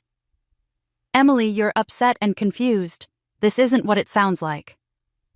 But Emily was beyond being manipulated, her public humiliation and private betrayal combining to strip away any loyalty she might have felt toward her co-conspirator.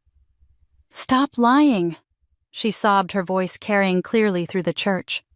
"I kept diaries of everything Claire did for months because you told me to. I reported every conversation, every habit, every weakness because you promised me we were building a life together." The congregation watched in horrified fascination as Emily continued her breakdown, revealing details that even I hadn't known about the extent of her surveillance and cooperation with Daniel's plans. "I helped you drug her. I held her head while you cut her hair. I've been lying to my own sister for months because you convinced me she was the enemy." Daniel's mask finally slipped completely as he realized that Emily's confession was destroying any possibility of salvaging the situation. "Shut up, you stupid woman!" He snarled, his voice carrying none of the warmth and charm he had used to manipulate both of us. "You were never supposed to be anything more than a tool to get close to the family." This brutal dismissal pushed Emily beyond the breaking point, and she turned toward the congregation with the desperate energy of someone who had nothing left to lose. "He's not even Daniel Hartwell," she screamed. "His real name is Marcus Webb, and he's done this to families in Hartford and Springfield and God knows where else. I have copies of all the documents, all the plans, all the evidence of what he really is." The church erupted in chaos as people began shouting questions and demands for answers, some rushing toward the exits while others surged forward to get closer to the unfolding drama. Through it all, I stood calmly at the altar, watching the destruction of the conspiracy that had nearly destroyed me, feeling a sense of justice beginning to bloom in my chest. But my final blow had not yet been delivered. As the chaos in the church reached its peak with Emily's sobbing confessions and Daniel's increasingly desperate attempts to control the situation, I raised my hand for silence and spoke into the microphone with the calm authority of someone who held all the winning cards. "There's more you need to know," I announced, my voice cutting through the noise and commanding immediate attention from every person in the sanctuary. "This morning, my cousin David Martinez, who many of you know as one of the state's most respected estate attorneys, filed emergency paperwork with the county court to protect my interests." David stood up from his seat in the middle of the church, his presence lending immediate credibility to my words. As a Harvard-educated lawyer who had handled high-profile cases throughout the region, his reputation was unassailable, and his public support of my claims carried significant weight with the congregation. "At 6 this morning," David announced in his clear professional voice, "I filed for and received an emergency trust fund designation that places all of Claire's assets under court protection. Every bank account, every investment, every piece of property that Daniel Hartwell or Marcus Webb or whatever his real name might be intended to access through this fraudulent marriage is now legally untouchable." The color drained from Daniel's face as he realized that the financial prize he had spent years positioning himself to claim had been placed beyond his reach just hours before he could secure it. My parents looked equally stricken as they understood that their desperate gamble to solve their financial problems through my marriage had not only failed, but had exposed them to criminal liability. "Furthermore," David continued, producing a thick folder from his briefcase, "the safety deposit box that Claire accessed this morning contained extensive documentation proving that Claire's parents illegally sold land belonging to her mother 23 years ago. The forged signatures, fraudulent transfers, and subsequent cover-up involving Marcus Webb's organization constitute multiple felonies under both state and federal law." Mrs. Henderson, who had worked at the county clerk's office for 30 years, gasped audibly as she recognized the implications of what David was describing. Several other longtime residents began whispering among themselves as they recalled the suspicious circumstances surrounding the loss of our family's ancestral land decades earlier. As David spoke, I noticed several people in the congregation holding up their phones, and I realized that what was happening in St. Mary's Church was being broadcast live to the internet. Mrs. Patterson's teenage grandson was live streaming on his social media accounts, capturing every moment of the dramatic revelations for his followers. Within minutes, I could see other phones appearing as word spread through digital networks that something extraordinary was happening at what was supposed to be a routine small-town wedding. The hashtag that began trending on social media within the hour would be #Millbrook Betrayal. And the story of a bride who exposed her own family's conspiracy at the altar would reach hundreds of thousands of viewers before the day was over. Local news stations alerted by social media buzz began arriving at the church within 30 minutes, their cameras capturing the ongoing chaos as my family's carefully hidden secrets became international news. "The evidence Claire has provided," David continued, his voice carrying the weight of legal authority, "reveals that Marcus Webb is connected to a sophisticated criminal organization that has been operating across multiple states for at least 2 decades. They specialize in targeting wealthy widows and their daughters using elaborate long-term deception to gain access to family assets and eliminate potential witnesses to their crimes." He produced copies of documents from the safety deposit box, holding them up for the congregation and the camera phones to see. These records show similar operations in Hartford, Connecticut, Springfield, Massachusetts, and Burlington, Vermont, all following the same pattern: infiltrate the family, manipulate the inheritance process, and disappear with the assets while leaving behind destroyed lives and covered-up crimes. The federal implications of David's revelations were not lost on the more legally sophisticated members of the congregation. What had begun as a personal family drama had escalated into evidence of an interstate criminal conspiracy that would inevitably attract FBI attention and federal prosecution. Daniel's individual crimes against me were now revealed as part of a much larger pattern that crossed state lines and involved multiple victims. The Morrison family fire of 1987. David announced, his voice carrying to every corner of the now silent church. Was arson committed to cover up financial fraud, and the evidence in Claire's possession includes photographs, witness statements, and physical evidence that was suppressed at the time through corruption and intimidation. Mrs. Morrison's sister collapsed into her seat, overwhelming grief and vindication warring on her face as she processed the confirmation of suspicions she had harbored for over 30 years. Other families who had experienced suspicious deaths or accidents during that era began looking at each other with recognition and growing horror as they realized how many tragedies might have been connected to this criminal organization. The social media response was immediate and overwhelming. The live stream had been shared thousands of times within the first hour, with viewers from around the world watching as a small-town wedding transformed into the exposure of a decades-long criminal conspiracy.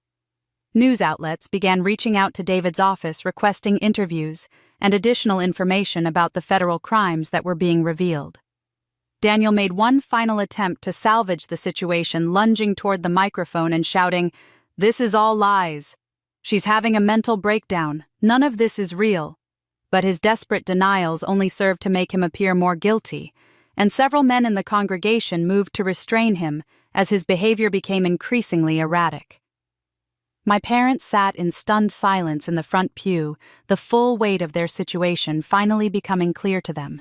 Not only had their scheme failed completely, but their participation in covering up historical crimes and their recent conspiracy against me had been documented and broadcast to thousands of viewers. The comfortable retirement they had hoped to secure through my destruction had become instead the promise of criminal prosecution and financial ruin. Emily continued sobbing in her seat, occasionally shouting additional confessions and accusations that further damaged any remaining credibility Daniel might have possessed. Her complete emotional breakdown and willing cooperation with my exposure of the conspiracy had transformed her from co-conspirator to star witness in what would undoubtedly become a major federal investigation.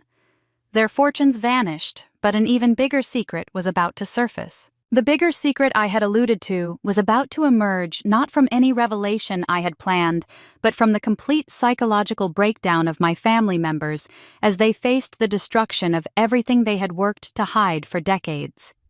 What followed was a cascade of confessions and accusations that would strip away the last vestiges of dignity from people who had already lost any claim to moral authority.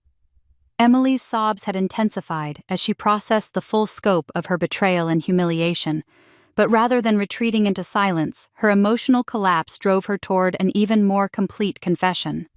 Standing up from her seat with mascara streaming down her face and her voice breaking with each word, she turned toward the congregation and began revealing secrets that went far deeper than anyone had imagined.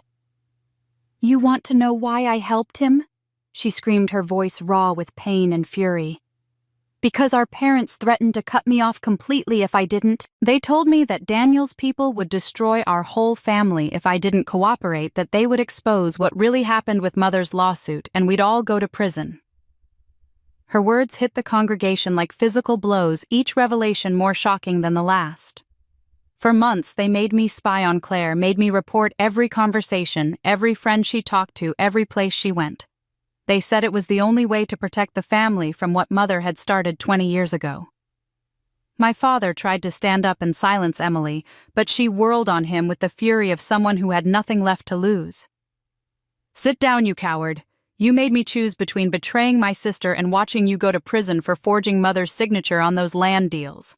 You used my love for this family against me, and now look what it's cost us all." The congregation watched in horrified fascination as Emily continued her breakdown, revealing layer after layer of family dysfunction and criminal behavior that had been hidden beneath the veneer of respectability we had maintained for decades.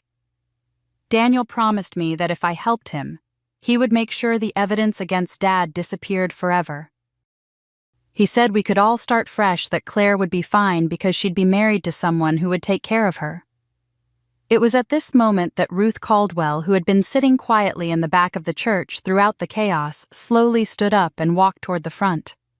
Her aged but steady voice carried clearly through the church's sound system as she positioned herself where everyone could see and hear her testimony. "I've been waiting 30 years to tell this story," Ruth announced, her weathered hands gripping the back of a pew for support. "I was your mother's closest friend, Claire, and I was also a witness to the original lawsuit that started all of this. I saw firsthand how the man we now know as Marcus Webb worked for the lawyers who were trying to steal your family's land." Ruth's testimony provided the historical context that transformed isolated criminal acts into a pattern of generational persecution that had targeted our family for decades. "Your mother discovered that her husband and his brother had mortgaged land that didn't belong to them using forged documents and false claims of ownership. When she tried to fight back through the courts, Marcus Webb was hired to intimidate witnesses and suppress evidence." The elderly woman's voice grew stronger as she continued her testimony, providing crucial details that filled in gaps in the story I had pieced together from the safety deposit box documents. "I watched your mother gather evidence for years, trying to prove that the legal system had been corrupted to steal from her family.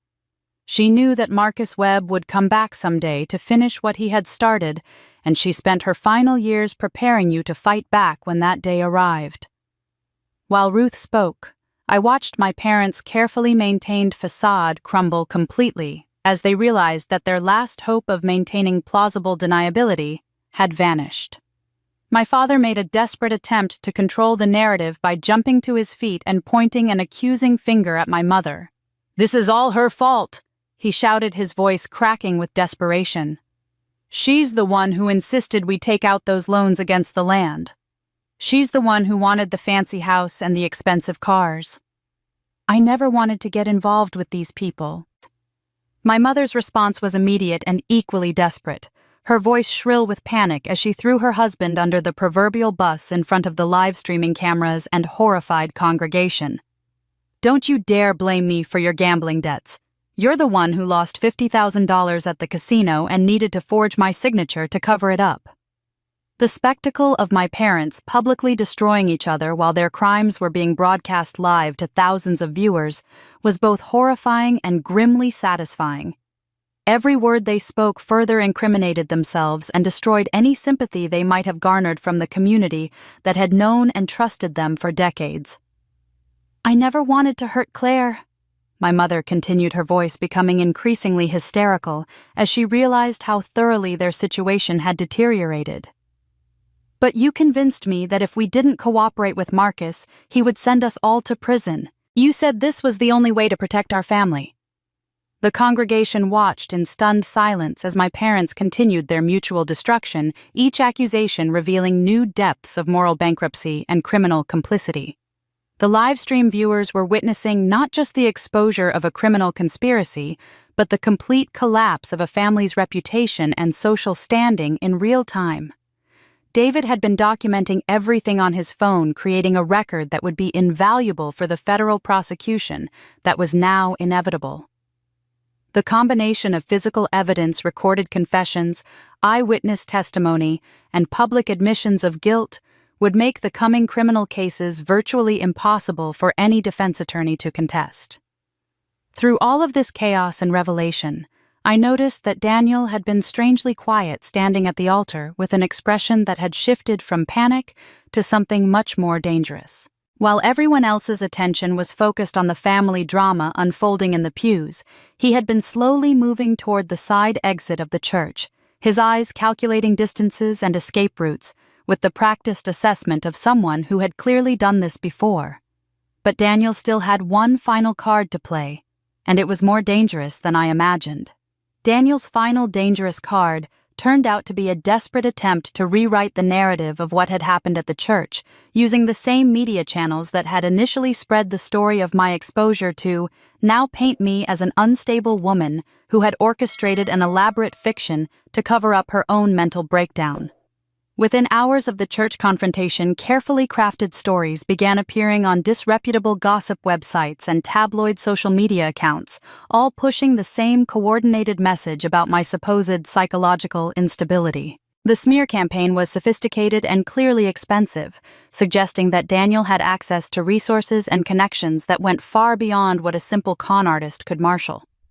Professional-looking articles appeared on websites that specialized in sensational stories about small-town scandals, complete with manufactured quotes from supposed family friends who claimed to have been concerned about my mental health for months. Local bride's wedding day meltdown shocks community, read one headline accompanied by a heavily edited photo that made my shorn hair look even more chaotic and disturbing than it actually was. The article claimed that I had been displaying increasingly erratic behavior in the weeks leading up to my wedding, including paranoid delusions about family members and obsessive behavior regarding imaginary conspiracies. Another story published on a blog that claimed to specialize in mental health awareness suggested that I had cut my own hair in a fit of pre-wedding anxiety and then constructed an elaborate fantasy to explain away my self-destructive behavior. The piece was written with just enough pseudo-psychological terminology to sound credible to casual readers, describing my public accusations as classic deflection behavior and projection of internal guilt onto external targets. The most damaging article appeared on a website that masqueraded as a legitimate news source, but was actually a platform for paid character assassination pieces.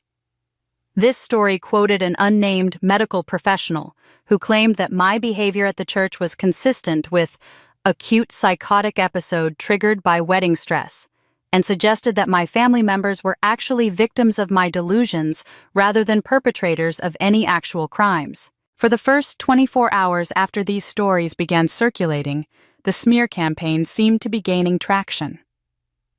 The manufactured narrative was being shared on social media by accounts that appeared to be real people but were likely part of an organized disinformation network.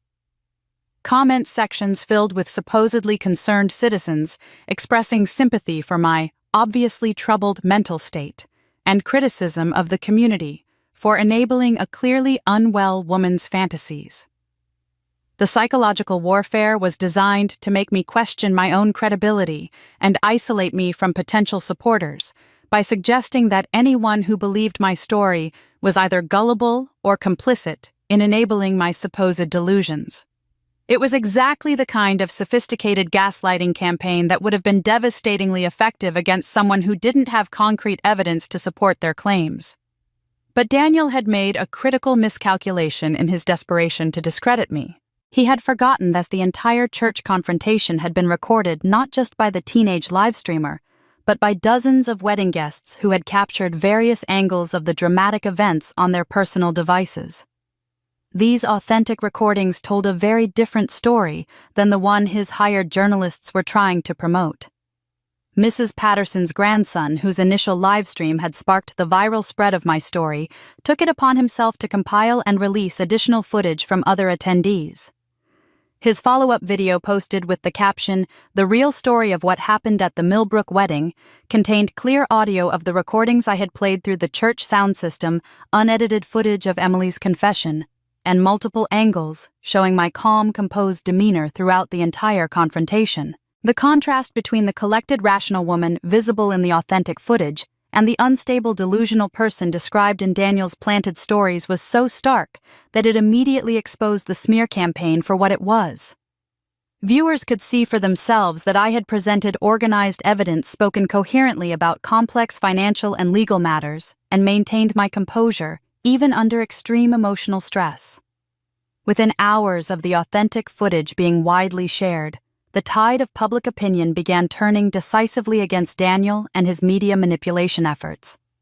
Social media users began posting side-by-side comparisons of the tabloid stories and the actual video evidence, highlighting specific lies and distortions in the manufactured narrative.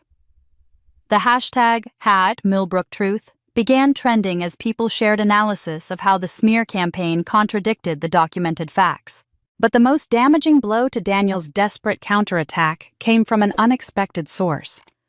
One of the tabloid journalists he had hired a freelancer named Jake Morrison, who specialized in sensational stories for gossip websites, had become suspicious about the unusually generous payment he received for writing the mental health hit piece.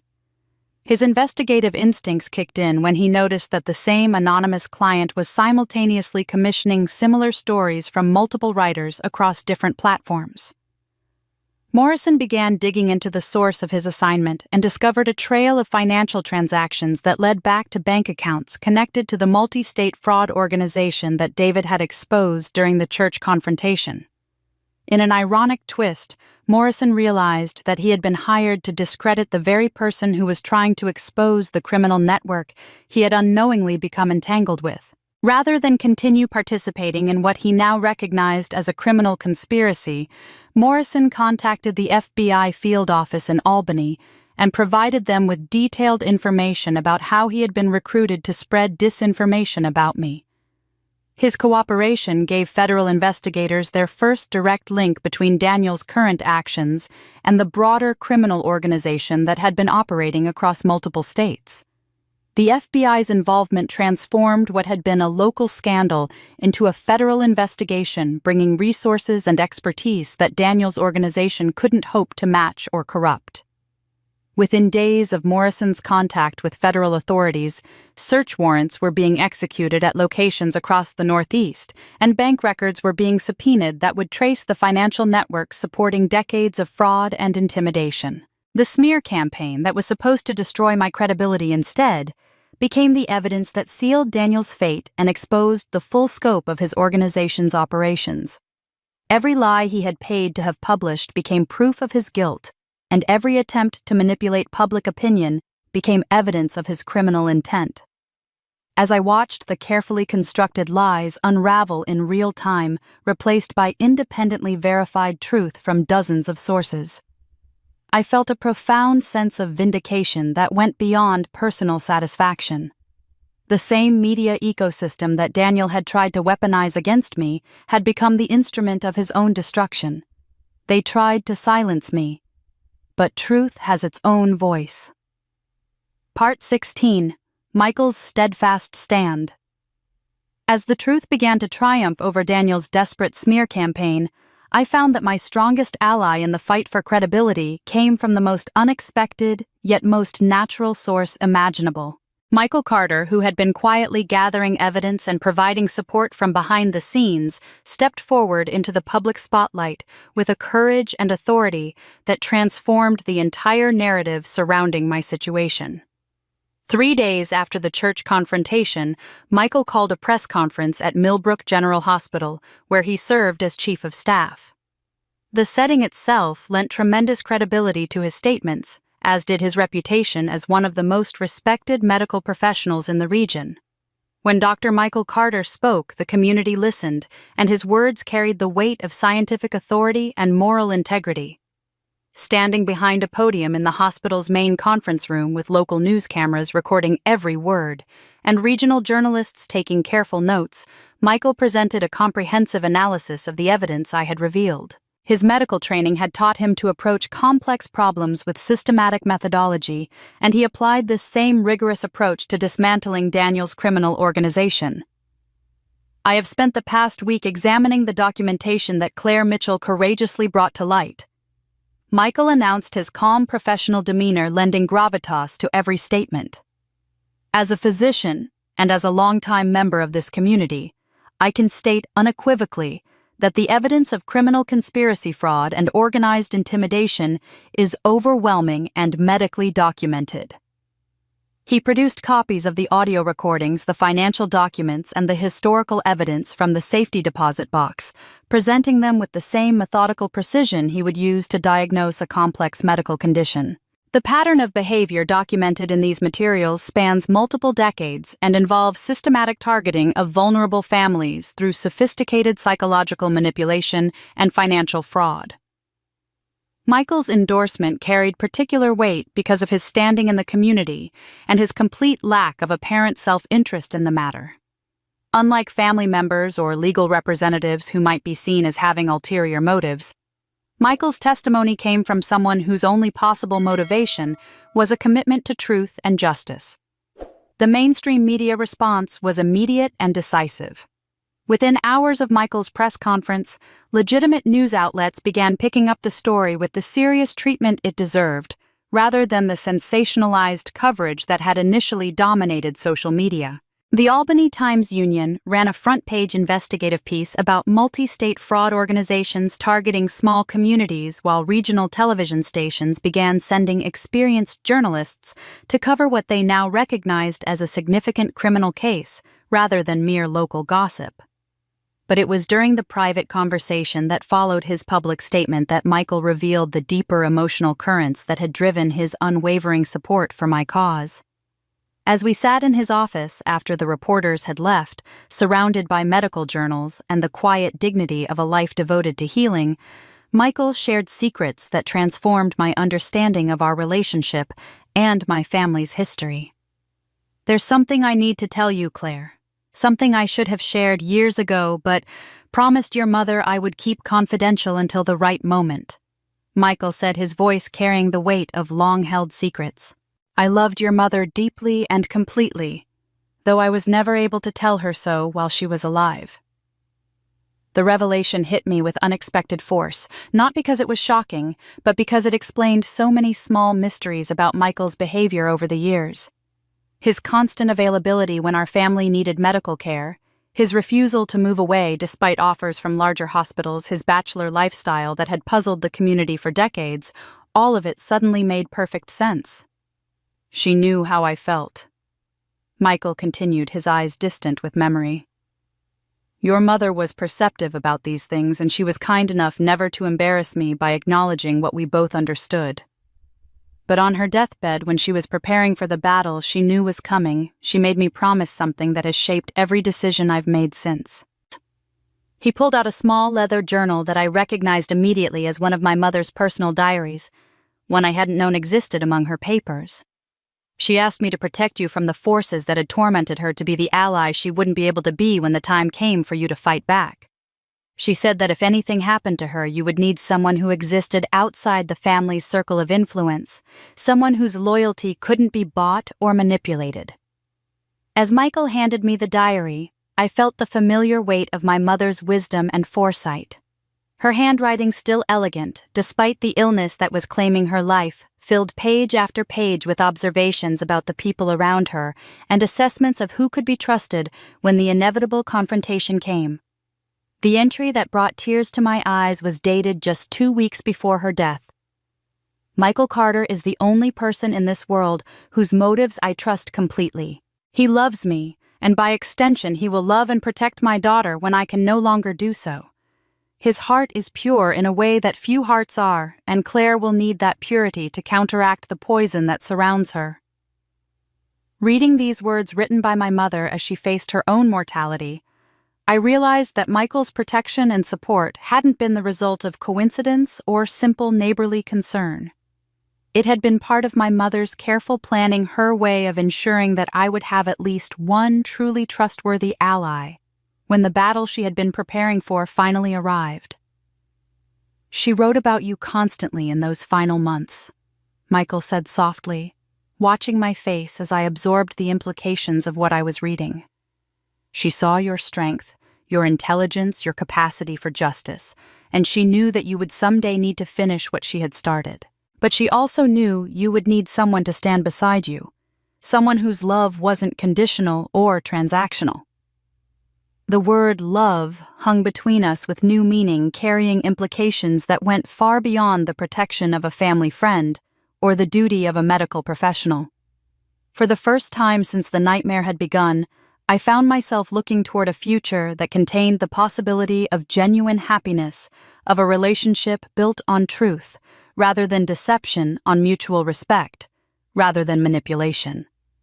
After experiencing the profound betrayal of my family and the calculated deception of Daniel's fraudulent courtship, the prospect of opening my heart to anyone had seemed impossible. But Michael's steadfast loyalty, his complete lack of hidden agendas, and the blessing he had received from my mother created a foundation of trust that felt strong enough to build upon. For the first time, I wasn't alone, but danger still lurked in the shadows. While Michael's public support had given me strength and the knowledge that I wasn't facing this battle alone, the shadows he had warned about manifested in ways I hadn't anticipated. The danger came not from external threats, but from the self-destructive desperation of my own family members, as they realized their carefully constructed world was collapsing around them. What followed was a series of increasingly desperate attempts at self-preservation that would ultimately accelerate their own destruction. Emily appeared at my door 2 days after Michael's press conference, her appearance haggard and her demeanor erratic in a way that immediately put me on guard. She had clearly not been sleeping. Her clothes were wrinkled as if she had been wearing them for days, and her eyes held the wild look of someone who had been pushed beyond their psychological breaking point. "I need to talk to you," she said without preamble, pushing past me into my living room with the aggressive familiarity of someone who believed she still had rights in my home. "There are things you don't know, things that change everything about what you think happened." I maintained my distance, keeping the coffee table between us as she paced erratically around the room. "What things, Emily? What could you possibly tell me that would change the fact that you helped drug me and cut off my hair?" Her laugh was bitter and desperate, carrying undertones of hysteria that made me wonder if the stress of recent events had pushed her into a complete psychological breakdown. "You think you're so smart with your evidence and your lawyers and your perfect victim story, but I kept insurance too. I have copies of everything from that safety deposit box documents you never even saw because I got there first." The revelation hit me like a physical blow, not because I was afraid of what she might have taken, but because I realized how thoroughly Daniel had manipulated her into believing she was protecting herself when she was actually digging her own grave deeper. "I made copies of all the most damaging documents." Emily continued, her voice rising with manic energy. "The ones that prove Dad was involved in the original land fraud, the ones that show how deep this conspiracy really goes. I can destroy you and this whole family if you don't start cooperating with me instead of trying to ruin us all." I studied my sister's face, seeing not the cunning schemer she imagined herself to be, but a desperate woman who had been so thoroughly manipulated that she couldn't recognize her own powerlessness. "Emily, what exactly do you think those documents prove that I haven't already shared with the authorities?" Her confidence faltered for just a moment before reasserting itself with renewed desperation. "You don't have everything. There are contracts, financial records, communications that go back 20 years. I can prove that Dad wasn't just a victim of circumstances, he was an active participant in multiple crimes." What Emily didn't understand was that David and I had already provided all of this information to federal investigators, and that her attempted blackmail was not only pointless, but potentially criminal in itself. Her desperation had blinded her to the reality that she was confessing to additional crimes while trying to threaten me with evidence that would ultimately destroy her own father. The documents she was referring to revealed the true scope of my father's betrayal of our family, showing that his involvement in the land fraud had been just the beginning of a decades-long pattern of choosing financial gain over family loyalty. The safety deposit box had contained proof that my father had not only forged my mother's signature on the original mortgage documents but had continued to provide information about our family's assets and vulnerabilities to Daniel's organization over the years. "Dad sold us out completely," Emily said, her voice breaking as she seemed to realize for the first time what she was actually saying. "Every time Mother tried to rebuild our finances, every time she tried to protect what was left of our assets, he was reporting back to them about her plans and her resources." The pattern of betrayal stretched back to my childhood, explaining why our family had seemed to face one financial setback after another, despite my mother's careful planning and conservative approach to money management. My father hadn't just made one disastrous mistake with the land deal, he had been systematically sabotaging his own wife's efforts to rebuild their security for over 2 decades. But I was protecting us. Emily continued her narrative, becoming increasingly incoherent as she tried to justify actions that were clearly unjustifiable. Daniel promised me that if I helped him, he would make sure the evidence against Dad disappeared forever. He said we could all start over, that no one would have to go to prison if we just handled Claire properly. It was at this moment that my front door opened without warning, and Daniel walked in as if he still belonged in my home. His appearance was as disheveled as Emily's, his usual careful grooming replaced by the desperate look of a man whose carefully laid plans were falling apart around him. "What the hell are you doing here?" he demanded of Emily, his voice stripped of any pretense of charm or affection. "I told you to stay away from her until this situation was resolved." Emily turned toward him with the desperate hope of someone seeking validation from an abuser, but what she found instead was cold contempt that finally showed her Daniel's true nature. "I was trying to fix things, trying to get her to cooperate so we can all move forward." Daniel's response was swift and brutal, designed to throw Emily under the bus while positioning himself as the victim of her supposed scheming. "You're completely unstable, Emily. This whole situation is the result of your jealousy and mental illness, not any plan of mine. I was trying to help your family deal with your increasingly erratic behavior." The transformation in Emily's expression as she processed Daniel's betrayal was heartbreaking to witness. In that moment, she finally understood that the man she had sacrificed her relationship with me to please had never valued her as anything more than a useful tool, and that he was now prepared to destroy her reputation and freedom to save himself. "You're lying," she whispered, but her voice carried no conviction. "You said you loved me. You said we were building a future together." Daniel's laugh was cruel and dismissive. "I said whatever I needed to say to get your cooperation.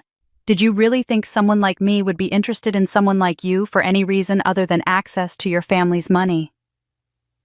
It was then that Emily finally broke completely, her voice cracking, as she confessed the truth that had driven her betrayal of me from the beginning. "I just wanted to be better than my sister for once," she sobbed. "I just wanted someone to choose me first, to value me more than they valued perfect Claire."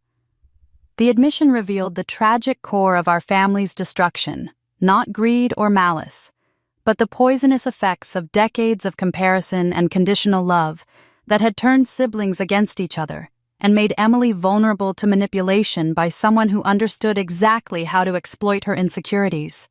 Their secrets were now devouring them from within. Watching my family consume itself with secrets and betrayal made me realize that silence had been my enemy as much as any criminal conspiracy. For too long, I had allowed others to define my story, to speak for me, to make decisions about my life, while I remained passive and trusting. The time had come for me to find my own voice and use it not just to defend myself, but to speak for others who might be facing similar manipulation and abuse. Pastor Williams approached me 3 days after the confrontation with Emily and Daniel at my home, his weathered face carrying the weight of pastoral concern mixed with community responsibility. "Claire," he said, settling into the chair across from my kitchen table. "The church board has been discussing what happened here, and we feel that our sanctuary was violated by the deception that took place during your wedding ceremony." I nodded, understanding his concern about the sacred space being used as a stage for exposing criminal activities, but Pastor Williams surprised me by continuing in a direction I hadn't expected. "We want to invite you to speak at our Sunday service," he said, his voice carrying the gravity of formal invitation. "Not to relitigate what happened, but to help our community understand how we can better protect our members from the kind of predatory behavior you experienced. We believe your voice could help others who might be facing similar situations." The opportunity to address the congregation that had witnessed my humiliation and transformation felt both terrifying and necessary. I accepted Pastor Williams' invitation, spending the next several days crafting a message that would honor my mother's memory, while helping others recognize the warning signs of manipulation and abuse. Standing at the pulpit the following Sunday, looking out at the same faces that had watched my world explode just weeks earlier, I felt a profound sense of purpose that transcended my personal journey toward justice. The sanctuary was packed beyond its normal capacity, with people standing along the walls and others listening from the parish hall through the church's sound system. "My friends and neighbors," I began, my voice carrying clearly through the hushed sanctuary. "I stand before you today, not as a victim seeking sympathy, but as a survivor sharing a warning. What happened to me was not unique. It was part of a pattern of exploitation that targets women in our community and communities across the country." I spoke about the systematic way that predators identify and isolate their targets, how they use family relationships and social expectations to manipulate their victims into compliance. But the heart of my message was a declaration that felt like a battle cry emerging from the depths of my soul. Women are not commodities to be sold or traded. I declared, my voice rising with conviction that seemed to echo off the church's vaulted ceiling. We are not assets to be managed, problems to be solved, or burdens to be transferred from one family member to another. We have the right to control our own lives, to make our own decisions, and to reject anyone who treats us as property rather than people. The response from the congregation was immediate and profound, with several women nodding emphatically and others wiping away tears as they recognized their own experiences in my words. But it was what happened after the service that truly revealed the scope of the problem I had unknowingly exposed. As people filed out of the sanctuary, an elderly woman with silver hair and determined eyes approached me with the careful steps of someone carrying a heavy burden. "My name is Dorothy Phillips," she said, her voice steady despite the emotion I could see in her expression. 40 years ago, my husband and I lost our farm to men who used the same tactics you described today." Mrs. Phillips's revelation opened floodgates that had been sealed by decades of shame and silence. She described how smooth-talking men had befriended her husband, gained his trust, and then manipulated him into signing documents that transferred ownership of their ancestral land to a corporation that immediately sold it for development. "We never understood how we could lose everything so quickly," she continued, her voice growing stronger as she shared her story. "But listening to you today, I realize we were targeted by the same kind of organization that tried to destroy your family. We were just too ashamed to talk about it." Within hours of my speech, other community members began reaching out with similar stories of financial manipulation, family pressure, and systematic exploitation by outsiders who had gained their trust through elaborate deception. The pattern that emerged revealed a criminal enterprise that had been operating in our region for decades, targeting families with assets and using sophisticated psychological tactics to gain access to their wealth. The local news stations that had initially covered my story as a sensational small-town scandal began treating it with the serious investigative attention it deserved. Regional newspapers sent experienced journalists to interview the growing number of victims who were coming forward, and the story began spreading through state and national media as an example of organized crime targeting rural communities. My transformation from local pharmacist to inadvertent spokesperson for fraud victims attracted attention from advocacy groups and legal organizations that specialized in fighting financial exploitation. I received invitations to speak at conferences, to participate in legislative hearings about strengthening protections for vulnerable adults, and to work with law enforcement agencies developing training programs for recognizing organized fraud schemes. The most gratifying response came from women who wrote to me from across the region, sharing their own stories of family manipulation and expressing gratitude for giving them permission to speak about experiences they had been encouraged to keep secret. Many described situations where family members had pressured them into unwanted marriages, business partnerships, or financial arrangements by using guilt, shame, and social expectations as weapons of control. "Your courage gave me the strength to leave my husband's family business," wrote one woman from a neighboring county. "They had been treating me like unpaid labor for 15 years, and I thought I had to accept it because they were family." Another letter came from a college student whose parents had been pressuring her to marry a man 30 years older in exchange for his help with the family's mortgage payments. Seeing you stand up in that church and declare that women aren't commodities made me realize I didn't have to sacrifice my future to solve my parents' financial problems. The media coverage transformed my personal story into a broader narrative about female empowerment and the importance of recognizing manipulation within family systems. Editorial writers praised my courage in exposing not just criminal behavior, but the social attitudes that made such behavior possible, while women's advocacy groups held me up as an example of how individual courage could create community change. But even as my public platform grew and my message reached an increasingly wide audience, I remained acutely aware that the immediate danger had not passed. Daniel had disappeared after his confrontation with Emily at my home, but federal investigators had made it clear that he was still at large and potentially desperate enough to take extreme measures to avoid prosecution. But Daniel wasn't finished fighting, and I knew he was preparing his counterattack. Daniel's counterattack arrived in the form of legal papers served at my front door exactly 1 week after my speech at the church had garnered national media attention. The process server, a nervous young man who clearly recognized me from the news coverage, handed me a thick manila envelope with the apologetic demeanor of someone delivering bad news he had no part in creating. Inside was a lawsuit that revealed the depth of Daniel's desperation and his complete misunderstanding of the legal position he now occupied. He was suing me for $50 million in damages, claiming that my false and malicious statements had destroyed his reputation, his business prospects, and his ability to earn a living. The complaint painted me as an unstable woman who had fabricated an elaborate conspiracy theory to cover up my own mental breakdown and financial irresponsibility. The lawsuit was filed in federal court, which David later explained was Daniel's attempt to forum shop for a more favorable venue away from our local community where public opinion had turned decisively against him. His legal team, clearly expensive and sophisticated, had crafted a narrative that portrayed him as the victim of a coordinated character assassination campaign orchestrated by a woman suffering from delusional episodes and supported by a community eager to believe sensational stories.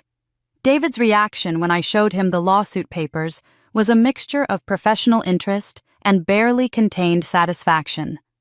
"This is exactly what we hoped would happen," he said, spreading the documents across his office conference table with the enthusiasm of a chess player who had just seen his opponent make a fatal error. By filing this lawsuit, Daniel has opened himself up to discovery and given us the legal framework to present every piece of evidence we have in a public forum. The beauty of Daniel's tactical mistake became clear during the initial court proceedings. As the plaintiff in a defamation case, he bore the burden of proving that my statements about him were false, which meant he had to testify under oath about his identity, his business activities, and his relationship with my family. This requirement placed him in an impossible position. He could either perjure himself by lying about his criminal activities, or he could tell the truth and incriminate himself in multiple felonies. Our response to his lawsuit was swift and devastating. David filed a countersuit that included every document from my mother's safety deposit box, every audio recording Michael had captured, and every piece of evidence that federal investigators had helped us compile about Daniel's criminal organization. The counterclaim didn't just defend against his defamation allegations, it went on the offensive with charges of fraud, conspiracy, racketeering, and organized criminal activity spanning multiple decades. The moment that transformed Daniel from predator to prey came during his deposition when David presented him with a photograph from my mother's safety deposit box showing him at a real estate closing in 1987. The image, which Daniel had clearly forgotten existed, showed him standing beside a man who federal investigators had identified as a known associate of organized crime families operating in the Northeast. "Mr. Webb," David said, using Daniel's real name with deliberate emphasis. "Can you explain why you told my client you were new to the area when this photograph shows you conducting business in Millbrook over 35 years ago?" Daniel's attorney, an expensive-suited man from Albany, who had clearly not been briefed on the full scope of evidence against his client, watched in horror as his case collapsed in real time. Daniel's stammered attempts to explain the photograph only created additional inconsistencies in his testimony that would later be used to prove perjury charges. The judge presiding over the case, the Honorable Margaret Chen, had 20 years of experience in federal court and immediately recognized that the evidence being presented went far beyond a simple defamation dispute. During a sidebar conference that David later described to me, Judge Chen indicated that she was prepared to refer the matter to federal prosecutors for criminal investigation if the pattern of evidence continued to suggest interstate criminal activity. Your Honor, David had argued during that sidebar, what we're seeing here is not an isolated case of fraud, but evidence of a criminal enterprise that has been operating across state lines for decades. The plaintiff's lawsuit has inadvertently provided us with the legal mechanism to expose crimes that have affected families in at least 6 states. Judge Chen's decision to suspend the civil proceedings pending a federal criminal investigation was a moment of pure legal poetry. The very lawsuit that Daniel had filed to silence me became the vehicle for exposing his crimes to federal authorities who had the resources and jurisdiction to investigate his entire organization. Within days of Judge Chen's referral, FBI agents from the Albany field office executed search warrants at locations across 3 states, seizing financial records, computer files, and communications that revealed the full scope of Daniel's criminal network. The evidence they uncovered showed a sophisticated operation that had targeted wealthy families in small communities throughout the Northeast, using variations of the same tactics that had nearly destroyed my family. The financial impact on Daniel was immediate and catastrophic. His legal fees alone were reportedly costing him over $50,000 per week, and federal prosecutors had moved to freeze his assets pending the outcome of their investigation. The expensive lawyers who had filed his defamation lawsuit began withdrawing from the case as it became clear that their client could no longer pay their fees and that representing him could damage their own professional reputations. But the most satisfying aspect of Daniel's legal downfall was watching him realize that his attempt to use the court system as a weapon against me had instead become the mechanism of his own destruction. The discovery process that he had initiated gave us access to his financial records, his communications with co-conspirators, and his detailed plans for future criminal activities. The restitution demands that followed were staggering in scope. Federal investigators had identified over 40 families who had been victimized by Daniel's organization over the past 2 decades, and the total amount of stolen assets exceeded $20 million. Daniel faced not only criminal prosecution that could result in life imprisonment, but civil liability that would strip away every asset he had accumulated through his criminal activities. His credibility, which had been the foundation of his ability to manipulate victims, was destroyed beyond repair. The national media coverage of his lawsuit and its spectacular backfire had made him one of the most recognizable faces of organized fraud in the country. Any future attempts at the kind of long-term deception that had been his specialty were now impossible. His final weapon had turned around to destroy him. While Daniel's legal destruction played out in federal court, Emily's personal collapse was unfolding in an even more devastating manner, driven by the toxic combination of unrequited love, family betrayal, and the gradual realization that she had sacrificed everything for a man who viewed her as nothing more than a disposable tool. Her final desperate attempt to salvage some advantage from the wreckage of our family's conspiracy would ultimately seal her fate and force me to make the most painful decision of my life. 3 days after news broke about Daniel's asset freeze and impending federal charges, Emily appeared at my pharmacy during closing time, slipping in through the back door with the furtive movements of someone who knew she was no longer welcome. Her appearance had deteriorated dramatically since our last confrontation, her unwashed hair hanging in greasy strands and her clothes wrinkled as if she had been sleeping in them for days. "I need money, Claire," she said without preamble, her voice carrying the desperate edge of someone who had exhausted all other options. "The police have frozen my accounts because they think I was part of Daniel's organization. I can't even buy groceries or pay my rent." I continued organizing prescription bottles on the shelves, keeping my hands busy while I processed the implications of her visit. "The police froze your accounts because you were part of Daniel's organization, Emily. You admitted as much during your breakdown at my house." Her laugh was bitter and tinged with hysteria. "I was trying to protect our family. Everything I did was to keep us from losing everything. And now I'm the one being punished, while you get to play the hero victim for the cameras." It was then that she pulled out a manila folder and placed it on the pharmacy counter, with the theatrical flourish of someone playing what she believed was her winning card. "But I still have leverage. I kept copies of documents from Mother's safety deposit box papers that show exactly how deep Dad's involvement went in the original fraud. If you don't help me, I'll sell these to whatever defense attorney Daniel hires, and they'll use them to drag our whole family through even more mud." I looked at the folder with a mixture of pity and exasperation, realizing that Emily still didn't understand how completely her world had collapsed around her. "Emily, I gave copies of every document from that safety deposit box to federal investigators weeks ago. There's nothing in your folder that isn't already part of the official record." The color drained from her face as she processed this information, but her desperation drove her to double down on her failing strategy. "These are different documents, ones you never saw. I got to the safety deposit box before you did and took out the most damaging evidence. The police don't have everything." "Yes, they do," I said firmly. "David and I inventoried the entire contents of that box with bank officials present. Every document was photographed and cataloged. If you took anything that's theft of evidence, which is another felony charge you'll be facing." Emily's attempt at extortion was crumbling in real time, but she seemed unable to accept that her last desperate gambit had failed as completely as everything else she had tried. "You're lying.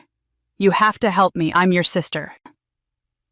It was at this moment that the front door of the pharmacy opened and Detective Sarah Morrison entered, followed by a uniformed officer. Emily's face went white as she realized that our conversation had been anticipated and that her attempted extortion was being witnessed by law enforcement. "Emily Mitchell." Detective Morrison said, her voice carrying the formal authority of official police business. "You're under arrest for attempted extortion conspiracy to commit fraud and theft of evidence from a federal investigation." As the handcuffs clicked around Emily's wrists, she turned to me with an expression of such profound betrayal that I almost felt sorry for her. "You set me up," she whispered, her voice breaking with the realization that her own sister had orchestrated her arrest. "No, Emily," I replied quietly. "You set yourself up. I just stopped enabling your destructive choices." It was during the drive to the police station that Emily finally broke, completely pouring out the truth about her relationship with Daniel in a confession that revealed the tragic depth of her self-deception and emotional manipulation.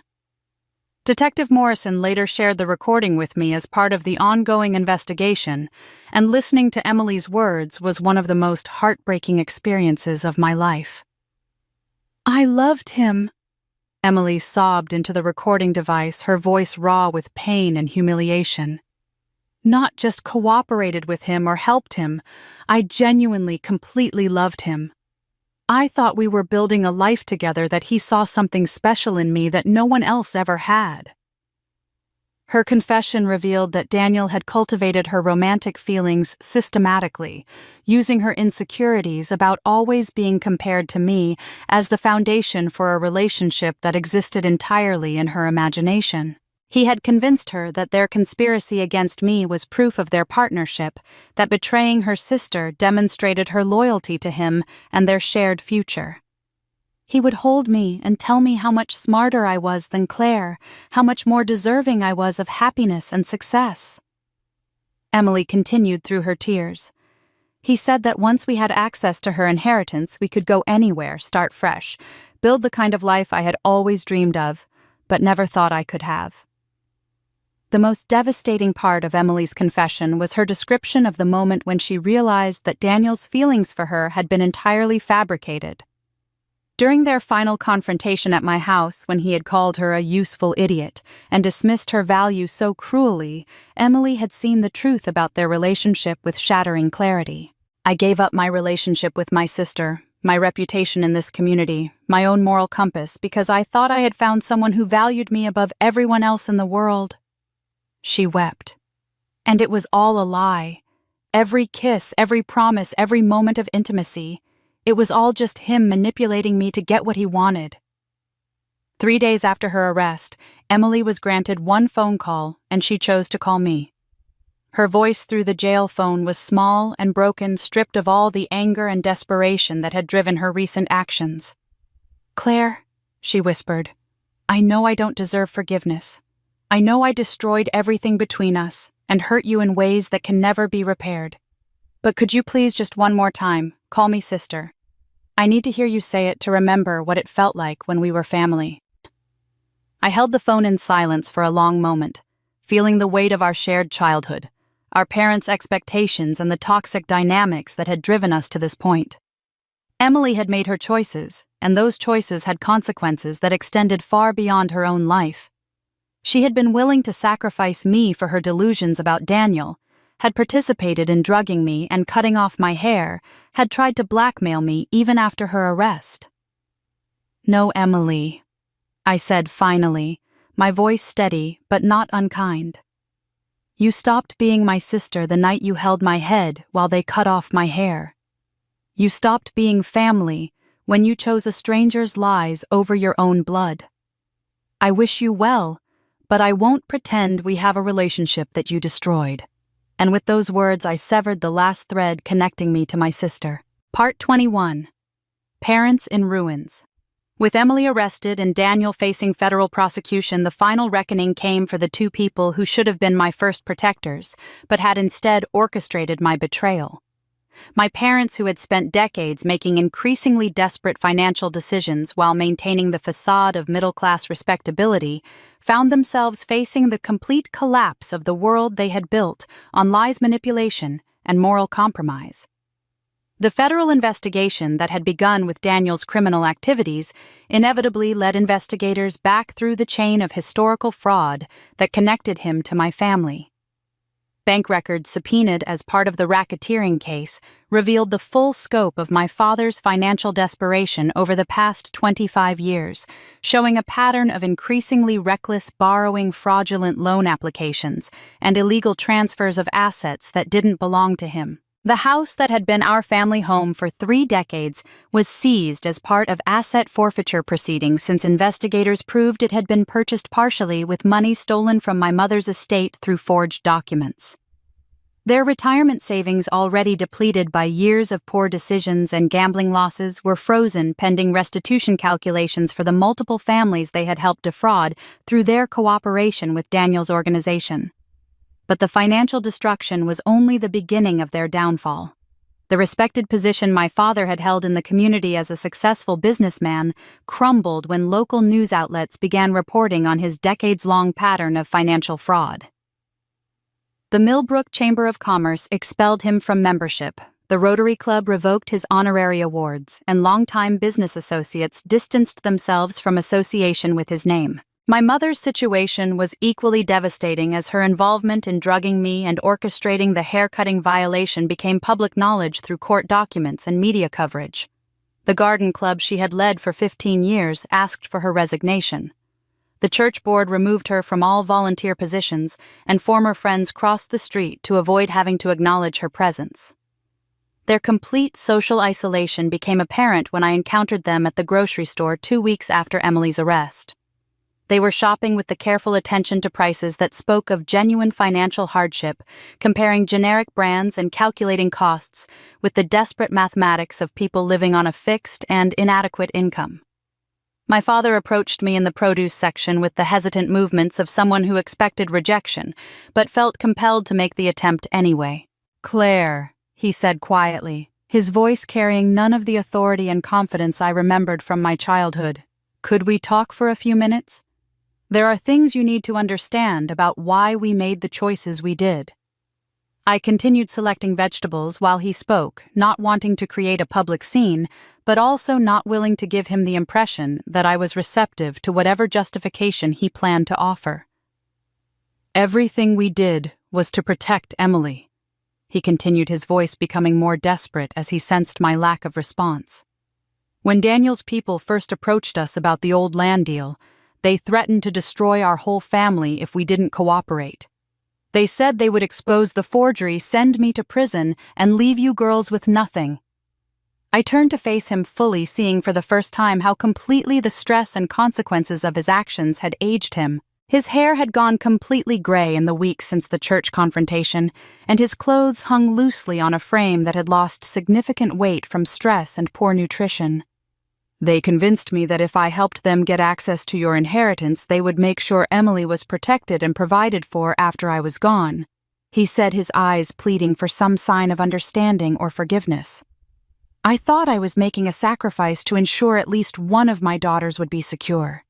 The explanation he offered was the same self-serving rationalization I had heard from him before, an attempt to frame his betrayal as paternal protection, rather than the desperate attempt to solve his own problems that it actually was. "Dad," I said, my voice calm but implacable, "you chose money over me every single time. When I was 7, and you forged Mother's signature when I was 15, and you gambled away my college fund when I was 25, and you pressured me to co-sign loans I couldn't afford, and finally when you drugged me and participated in cutting off my hair." Each accusation hit him like a physical blow, and I watched his face crumble as he realized I had always known about his financial manipulations, had always understood that his love was conditional on my ability to solve his problems. "You never protected Emily." I continued, my voice rising slightly as years of suppressed anger finally found expression. "You used her guilt and insecurity to turn her into an accomplice in your crimes. You destroyed her relationship with me to cover up your own mistakes, and now she's in jail while you're standing here asking for sympathy." My mother, who had been hovering nearby during this conversation, finally approached with her own attempt at justification. "We did the best we could with an impossible situation," she said, her voice defensive despite the obvious weakness of her position. "We were trying to save our family from complete destruction." "You were saving yourselves," I replied, picking up my shopping basket and preparing to leave. "And you were willing to sacrifice both your daughters to do it. Emily's in jail. I nearly lost everything I owned, and our family is destroyed. But you got to avoid facing the consequences of Dad's gambling and fraud for a few more years." The community's rejection of my parents was complete and merciless, reflecting not just disapproval of their criminal activities, but genuine outrage at their betrayal of their own daughter. In a small town where family loyalty was considered sacred, their willingness to collaborate in my destruction violated fundamental social codes that transcended legal considerations. Former friends began sharing stories about suspicious financial requests my parents had made over the years, painting a picture of people who had been systematically exploiting their social connections for decades. The local bank revealed that they had been denied several loan applications due to inconsistencies in their financial statements, and the insurance company investigating my mother's recent claims discovered a pattern of suspicious submissions. Mrs. Henderson, who had been my mother's closest friend for over 20 years, publicly stated that she could never forgive the betrayal of a daughter by her own parents. "What kind of people drug their own child and cut off her hair?" she asked during a television interview. "Claire could have been seriously hurt or killed by their actions, and they participated willingly." The complete social ostracism left my parents not just financially ruined, but emotionally isolated in a community where they had lived their entire adult lives. They were forced to shop during off-peak hours to avoid encounters with former friends, attend church in the next town over, and face the daily reality that their reputation could never be rehabilitated. Standing in my own home that evening, looking around at the space that was truly mine for the first time in my adult life, I felt a profound sense of liberation that went beyond simple relief. The toxic family dynamics that had shaped my entire existence were finally broken. The financial manipulation that had controlled my decisions was ended, and the emotional blackmail that had kept me compliant was powerless. For the first time, I was truly free, but the past still hadn't released its grip on me. The freedom I had gained from severing ties with my toxic family came with the responsibility of rebuilding myself from the ground up, but this time according to my own vision, rather than the expectations and manipulations of others. The process began with the most visible symbol of my transformation, deciding what to do about the hair that had been so brutally damaged during that nightmarish evening that now felt like a lifetime ago. Rather than hiding the evidence of what had been done to me, I chose to transform it into a statement of renewal and personal agency. I made an appointment with Maria Santos, the most skilled hairstylist in the region, who had built a reputation for helping women reinvent themselves during major life transitions. When I sat in her chair and explained what I wanted to accomplish, her eyes filled with understanding and determination. "We're not just fixing damage," Maria said as she examined the uneven remnants of my once long hair. "We're creating something entirely new, something that represents who you're becoming rather than who you used to be." The cut she created was sophisticated and modern, a sleek bob that framed my face in a way that emphasized my eyes and cheekbones, while projecting confidence and strength rather than victimhood. The psychological impact of seeing myself in the mirror with this intentional, stylish haircut was profound. Instead of the ragged evidence of violation, I saw a woman who had taken control of her appearance and her narrative. The new style required me to hold my head high to make eye contact with people, to project the kind of self-assurance that commanded respect, rather than pity. My first public appearance with the new look was at a press conference I organized to address the continuing media attention surrounding my case. Rather than allowing journalists and commentators to interpret my story through their own filters, I decided to speak directly to the public about my experiences and the broader issues they represented. Standing behind the podium at the Millbrook Community Center facing cameras from regional television stations and reporters from major newspapers, I felt a sense of ownership over my story that had been missing throughout the previous months of crisis and revelation. I called this press conference, "I Began," because I want to ensure that the important lessons from what happened to my family aren't lost in sensational coverage of the criminal proceedings.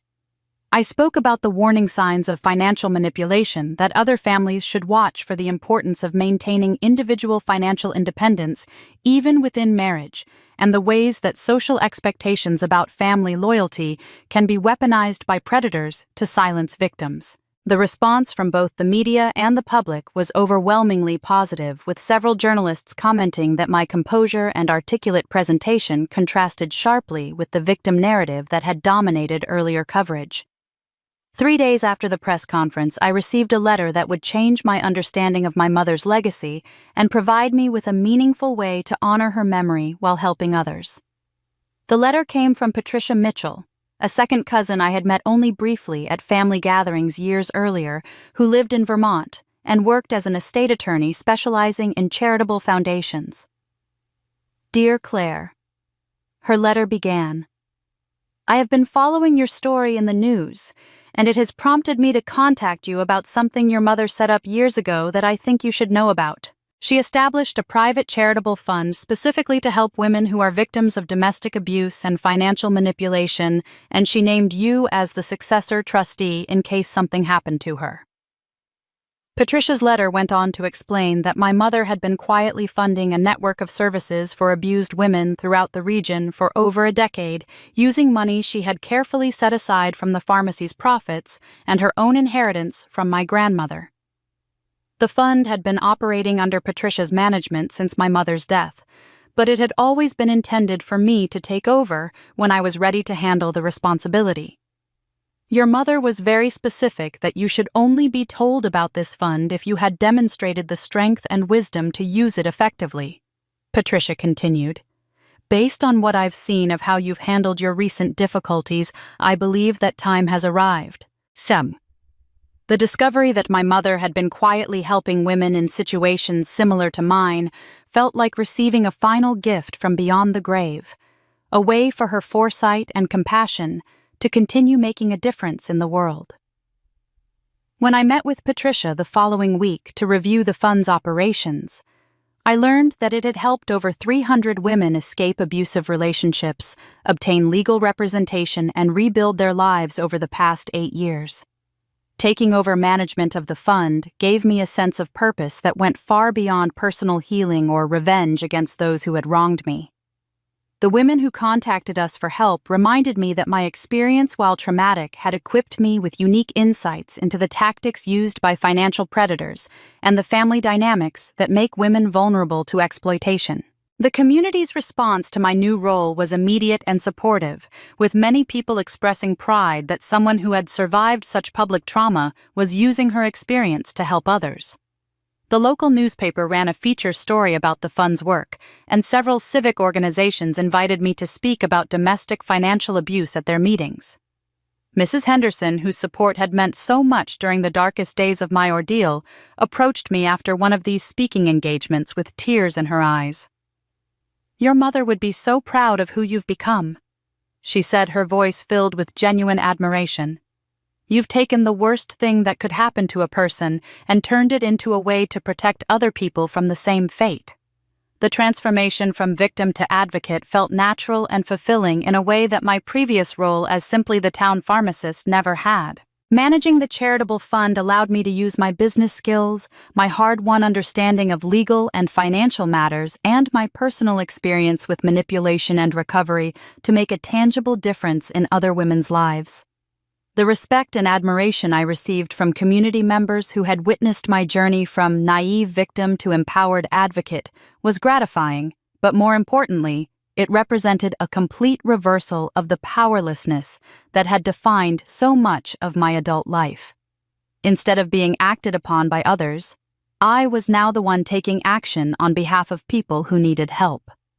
As I settled into my new role and began to feel genuinely optimistic about my future for the first time in years, I thought I had finally reached the end of the story that began with my mother's cryptic warning letter. I had exposed the criminal conspiracy, protected my assets, severed ties with toxic family members, and found meaningful work that honored my mother's memory while helping others.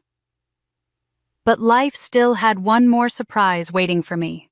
The surprise that life had waiting for me came not in the form of another crisis or revelation, but as something I had stopped believing could exist in my world, the possibility of genuine, uncomplicated love offered by someone whose motives were pure and whose devotion had been tested by time and adversity.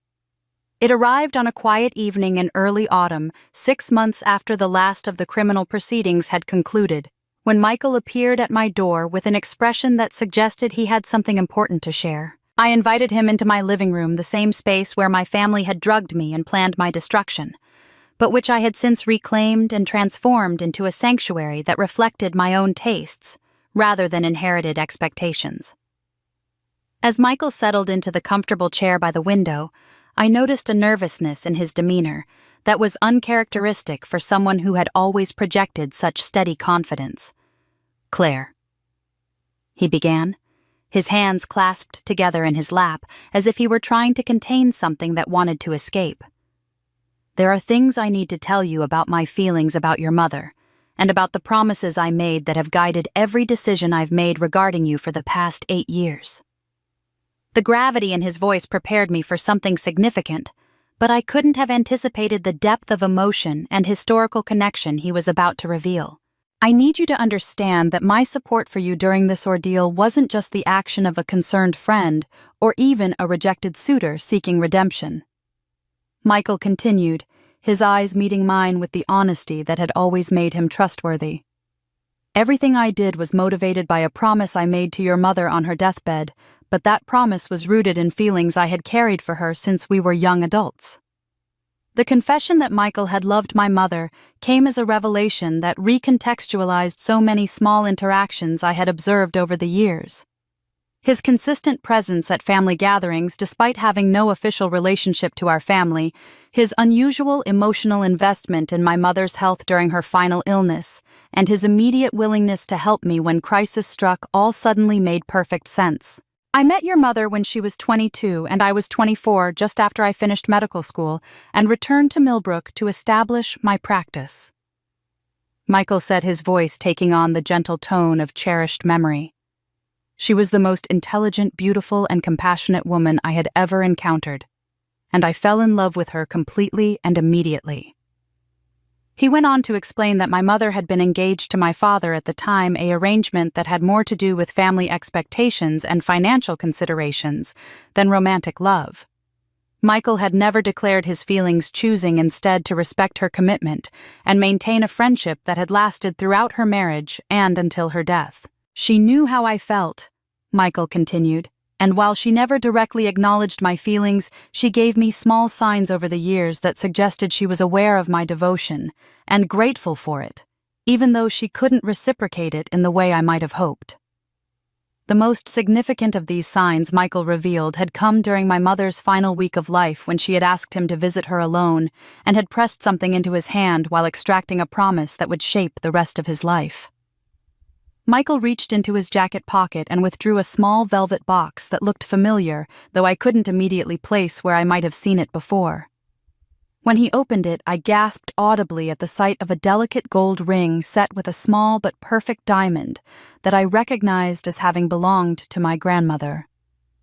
"Your mother gave me this ring during that final visit," Michael said, his voice thick with emotion as he held the box between us. "She said that she had always regretted not being free to choose love over security when she was young, and that she didn't want you to make the same mistake she had made."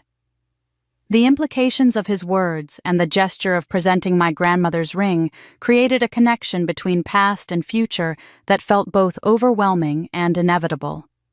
My mother, even in her final days, had been thinking about my happiness, and had apparently seen in Michael the kind of man she wished she had been free to choose for herself. "She asked me to watch over you, to be the kind of man in your life that I had always wanted to be in hers," Michael continued, his eyes never leaving my face as he spoke. "But she also said something that I didn't fully understand at the time. If Claire ever finds herself free to choose her own path, I hope she will see in you what I always saw but couldn't act upon." As Michael spoke about my mother's final wishes and his own long-suppressed feelings, I found myself remembering countless instances over the years when he had quietly helped our family in ways that went far beyond professional obligation or neighborly concern.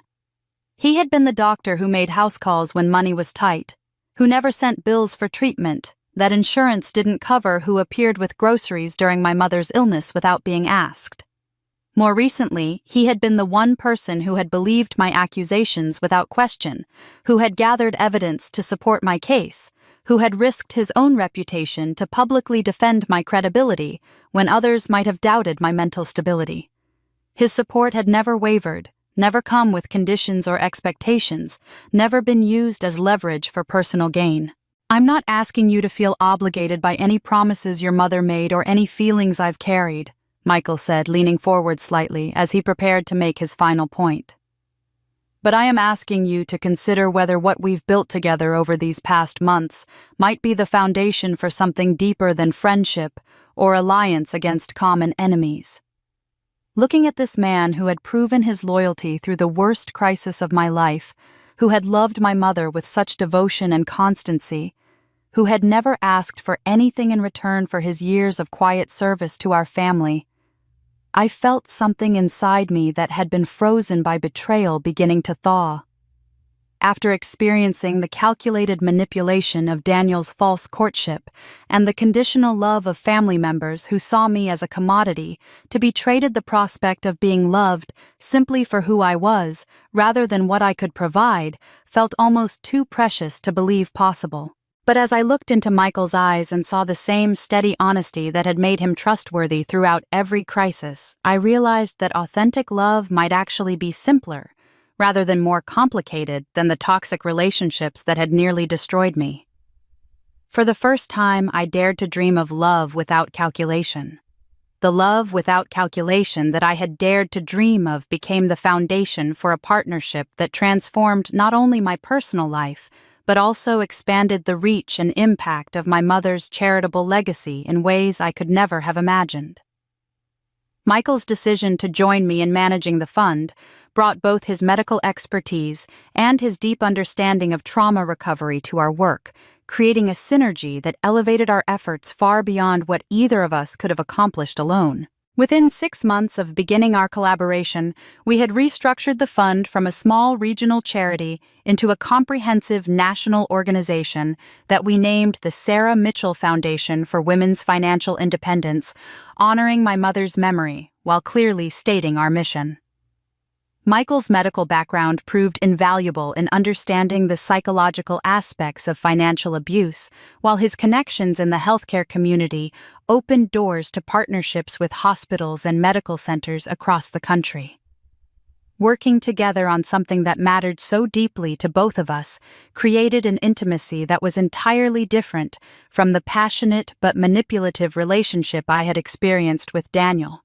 Instead of grand romantic gestures designed to overwhelm my judgment, Michael offered steady partnership, shared decision-making, and the kind of quiet support that made me feel stronger rather than dependent. Our days were filled with meaningful work that felt like a natural extension of the journey I had taken from victim to survivor to advocate.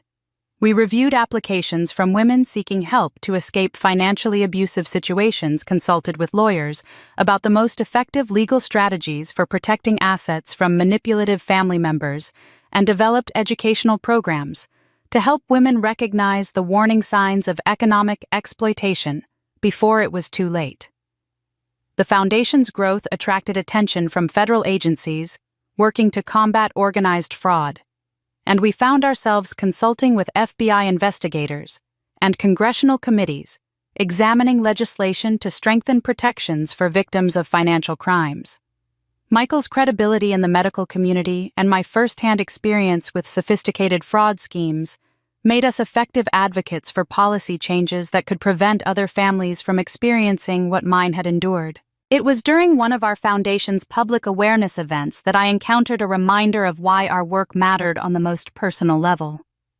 A young woman approached me after my presentation about recognizing financial manipulation within families, her nervousness evident in the way she kept glancing around as if checking to see who might be watching our conversation. "Ms. Mitchell," she said quietly, "I wanted to thank you for what you're doing, but I also wanted you to know that your story saved my family in a way you probably never imagined." She went on to explain that her name was Jessica Phillips and that she was the daughter of Dorothy Phillips, the elderly woman who had come forward at the church to share her own experience with the same fraud organization that had targeted my family. "My mother never told me the real story about how we lost our farm when I was little," Jessica continued, her voice gaining strength as she spoke. "She was too ashamed and thought it would upset me to know that Grandpa's land had been stolen through fraud rather than lost through bad luck or poor management." Jessica explained that watching my public testimony and hearing my mother's story had given Dorothy the courage to finally tell her daughter the truth about their family's victimization. More importantly, it had prompted Jessica to examine her own relationship with a man who had been pressuring her to merge their finances and give him control over the small inheritance she had received from her grandmother. "When I heard you describe the tactics that Daniel used to manipulate you, I recognized the same patterns in my boyfriend's behavior." She said, her gratitude evident in every word. "He was using the same strategies of isolation, financial pressure, and family manipulation that you described. Your courage to speak publicly about what happened to you gave me the strength to end that relationship before he could destroy my life, the way Daniel almost destroyed yours." The meeting with Jessica crystallized something I had been sensing, but hadn't fully articulated, about the broader impact of sharing my story. By breaking the silence around family financial abuse and manipulation, I wasn't just helping individual women escape dangerous situations. I was helping to break cycles of trauma and shame that could span generations. The community's response to my relationship with Michael was overwhelmingly positive, reflecting not just approval of our personal happiness, but recognition of the meaningful work we were doing together. Mrs. Henderson, whose opinion had always mattered to me, made a point of telling me how pleased she was to see me finally with someone who deserves you. Pastor Williams, who had witnessed some of the darkest moments of my ordeal, commented during one of his sermons about the healing power of love that seeks to serve rather than to possess, using Michael and me as an example of how healthy relationships could emerge from the ashes of trauma and betrayal. For the first time in my adult life, I experienced the kind of deep, abiding peace that comes from knowing you are exactly where you belong, with exactly the right person. Michael's presence in my life felt as natural and necessary as breathing, not because I depended on him for my sense of self-worth or security, but because his character and values aligned so perfectly with my own. The contrast between this healthy relationship and the toxic dynamics that had previously defined my life was stark and illuminating. Where Daniel had sought to isolate me from sources of independent support, Michael encouraged my friendships and professional relationships. Where my family had used guilt and obligation as tools of control, Michael offered support without strings attached. Where previous relationships had been transactional, this one was freely given and received. I learned to recognize the difference between love that seeks to possess and love that seeks to empower, between support that comes with hidden costs and support that is offered freely, between relationships that diminish your sense of self and relationships that help you become the best version of yourself. The physical and emotional healing that I experienced during this period was remarkable, not just for its completeness, but for the way it integrated my traumatic experiences into a larger narrative of growth and purpose. I was not trying to forget what had happened to me or pretend that it hadn't changed me fundamentally. Instead, I was learning to see those experiences as the source of wisdom and strength that enabled me to help others and to recognize authentic love when it appeared in my life. The scars remained, but the strength they brought was greater than ever. Part 25. Closing the Past. The strength that my scars had brought me felt complete, but I realized that true healing required not just the accumulation of wisdom and purpose, but also the conscious decision to close the chapters of pain and open myself fully to the joy and love that awaited me. This process of intentional closure began on a quiet Sunday evening in late spring, exactly 1 year after the church confrontation that had changed everything, when I decided to write a letter to my mother that would serve as both tribute and farewell to the darkest period of my life. Sitting at my kitchen table with paper and pen, surrounded by the peace and security I had built from the ruins of my former existence, I found myself able to write words that would have been impossible during the height of my trauma. The letter wasn't about anger or victimization, but about gratitude and completion, about acknowledging the sacrifices my mother had made and the legacy she had left for me to fulfill. My dearest mother, I wrote, feeling her presence as strongly as if she were sitting across from me at the table. I want you to know that I kept my soul intact, as you hoped I would when you prepared me for this battle. The key you hid in my hair unlocked more than just a safety deposit box. It unlocked the strength you had been cultivating in me my entire life without my knowing it. The act of writing to her felt like a sacred conversation, a way of acknowledging that her love and protection had extended beyond death and had been the foundation upon which my survival and recovery were built. I promised her that I would continue the work she had started, not just through the charitable foundation, but through living a life that honored her values of courage, compassion, and integrity. The people who tried to destroy me thought they could break what you built in me, I continued. But they didn't understand that your true gift wasn't money or property. It was the unshakable knowledge of my own worth and the wisdom to recognize authentic love when it appeared. Michael carries your blessing, and through him I'm learning what you always wanted me to know about the difference between being possessed and being cherished. As I wrote the final paragraphs of the letter, I felt a profound sense of completion, as if I were fulfilling the last requirement of a contract between my mother and me that had been written in love and sealed with sacrifice. The letter would be placed in the memorial garden behind the church, where her ashes were scattered, a private ritual of communication and gratitude that would mark the end of my need to carry her unfinished business. The next day, while organizing some of my mother's remaining personal effects in preparation for donating them to the foundation, I discovered something that provided the final piece of understanding about her incredible foresight and strength. Hidden between the pages of a cookbook she had never used was a single diary entry written in her shaking hand just days before her death, that revealed the true depth of her knowledge about what was to come. I know they will betray Claire after I'm gone. The entry read, her familiar handwriting now precious beyond measure. I've seen the signs for months, the whispered conversations between her father and his brother, the way Emily watches her with such resentment, the return of the man I knew 20 years ago, who now calls himself Daniel. They think my death will leave her defenseless, but they're wrong. Reading her words, I realized that my mother had faced her final weeks not with fear or despair, but with the determination of a general preparing her successor for a war she wouldn't live to fight herself. Every precaution she had taken, every ally she had cultivated, every piece of evidence she had preserved had been calculated to give me the tools I would need to not just survive their betrayal, but to emerge victorious. I could expose them now and spare her the pain, her entry continued, but Claire needs to discover her own strength.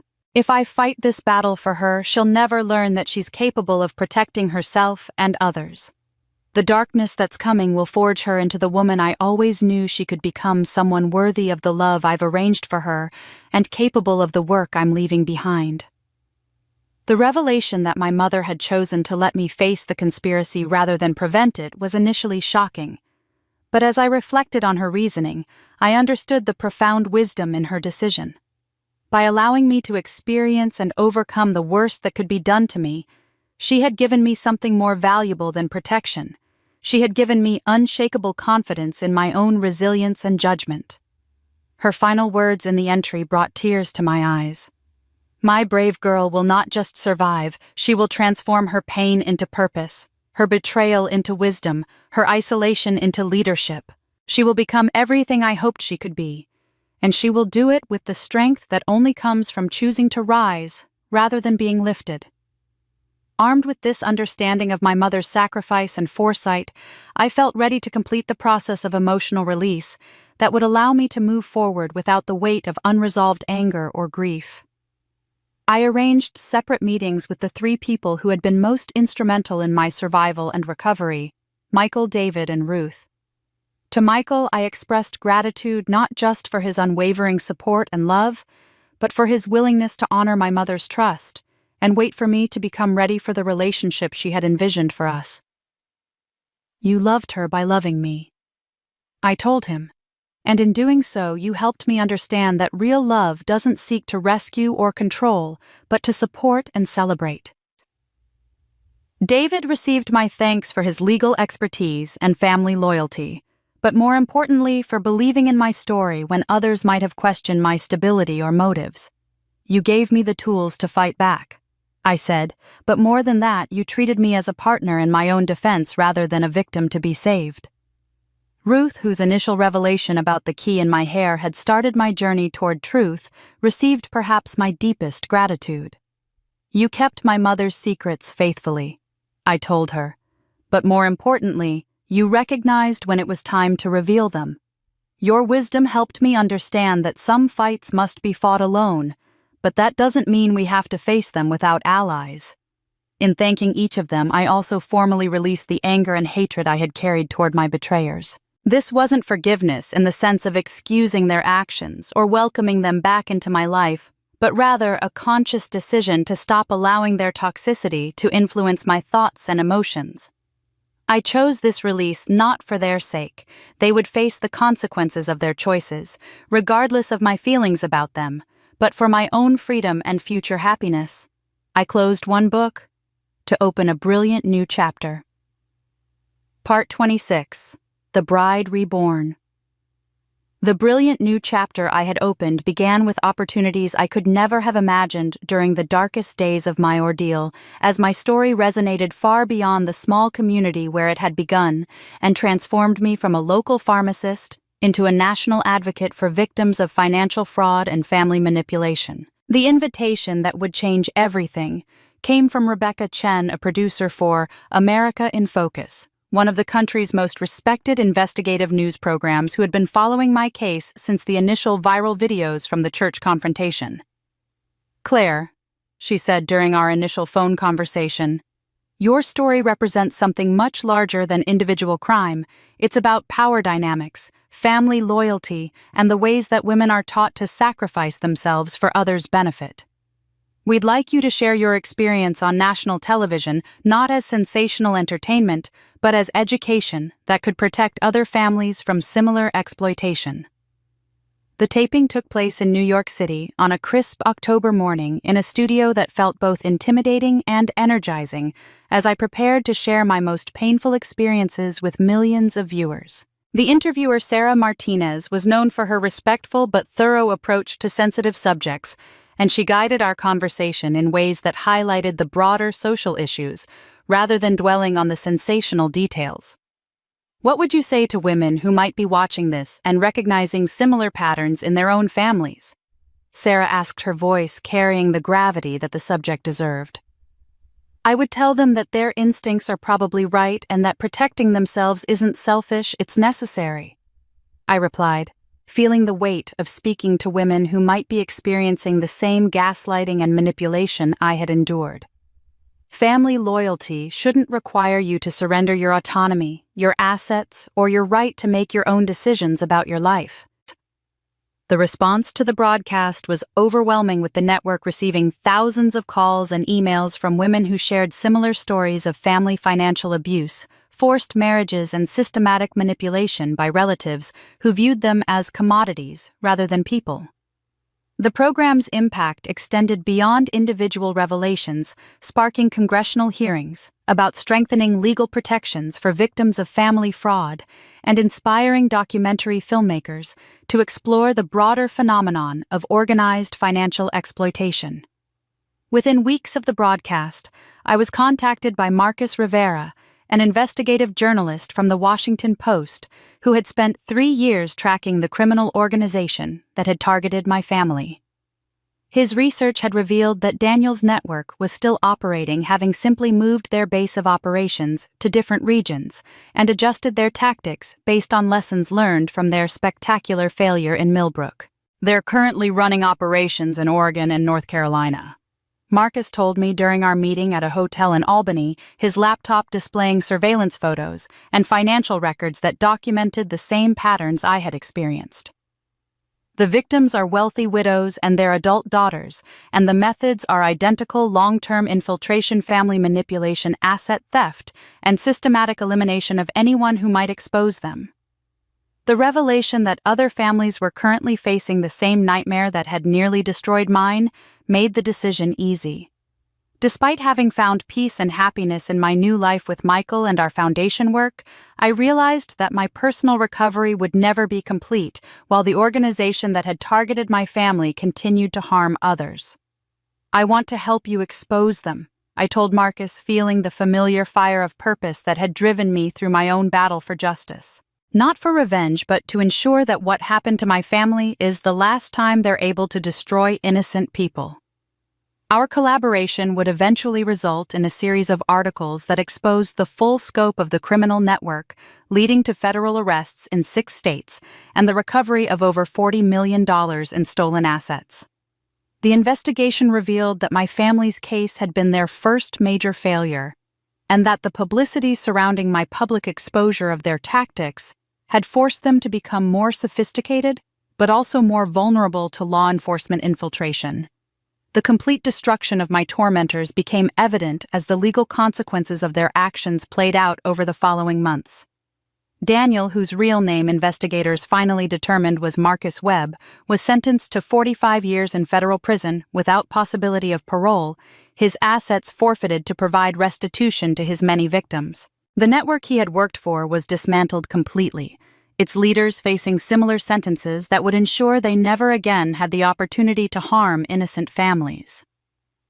Emily served 3 years in minimum security prison for her role in the conspiracy, emerging chastened, but still unable to fully accept responsibility for her choices. She moved to a different state upon release, working in low-paying jobs under an assumed name, her participation in the notorious case having made her unemployable in any position requiring trust or responsibility. My parents faced both criminal prosecution and complete social exile, their assets seized for restitution, and their reputation destroyed beyond any possibility of rehabilitation. They spent their remaining years in a small apartment in a distant city supported by social services and haunted by the recognition that their greed and moral weakness had cost them everything they had once valued, including their relationship with the daughter they had tried to sacrifice. The contrast between their downfall and my triumph could not have been more complete.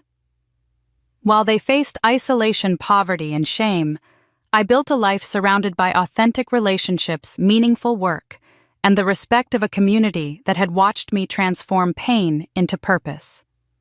The Sarah Mitchell Foundation grew into a nationally recognized organization that had helped thousands of women escape financial abuse, while my partnership with Michael deepened into a marriage that exemplified everything healthy relationships should be. Standing in the same church where my nightmare had begun, but this time as Michael's bride in a ceremony that celebrated love, rather than concealed conspiracy.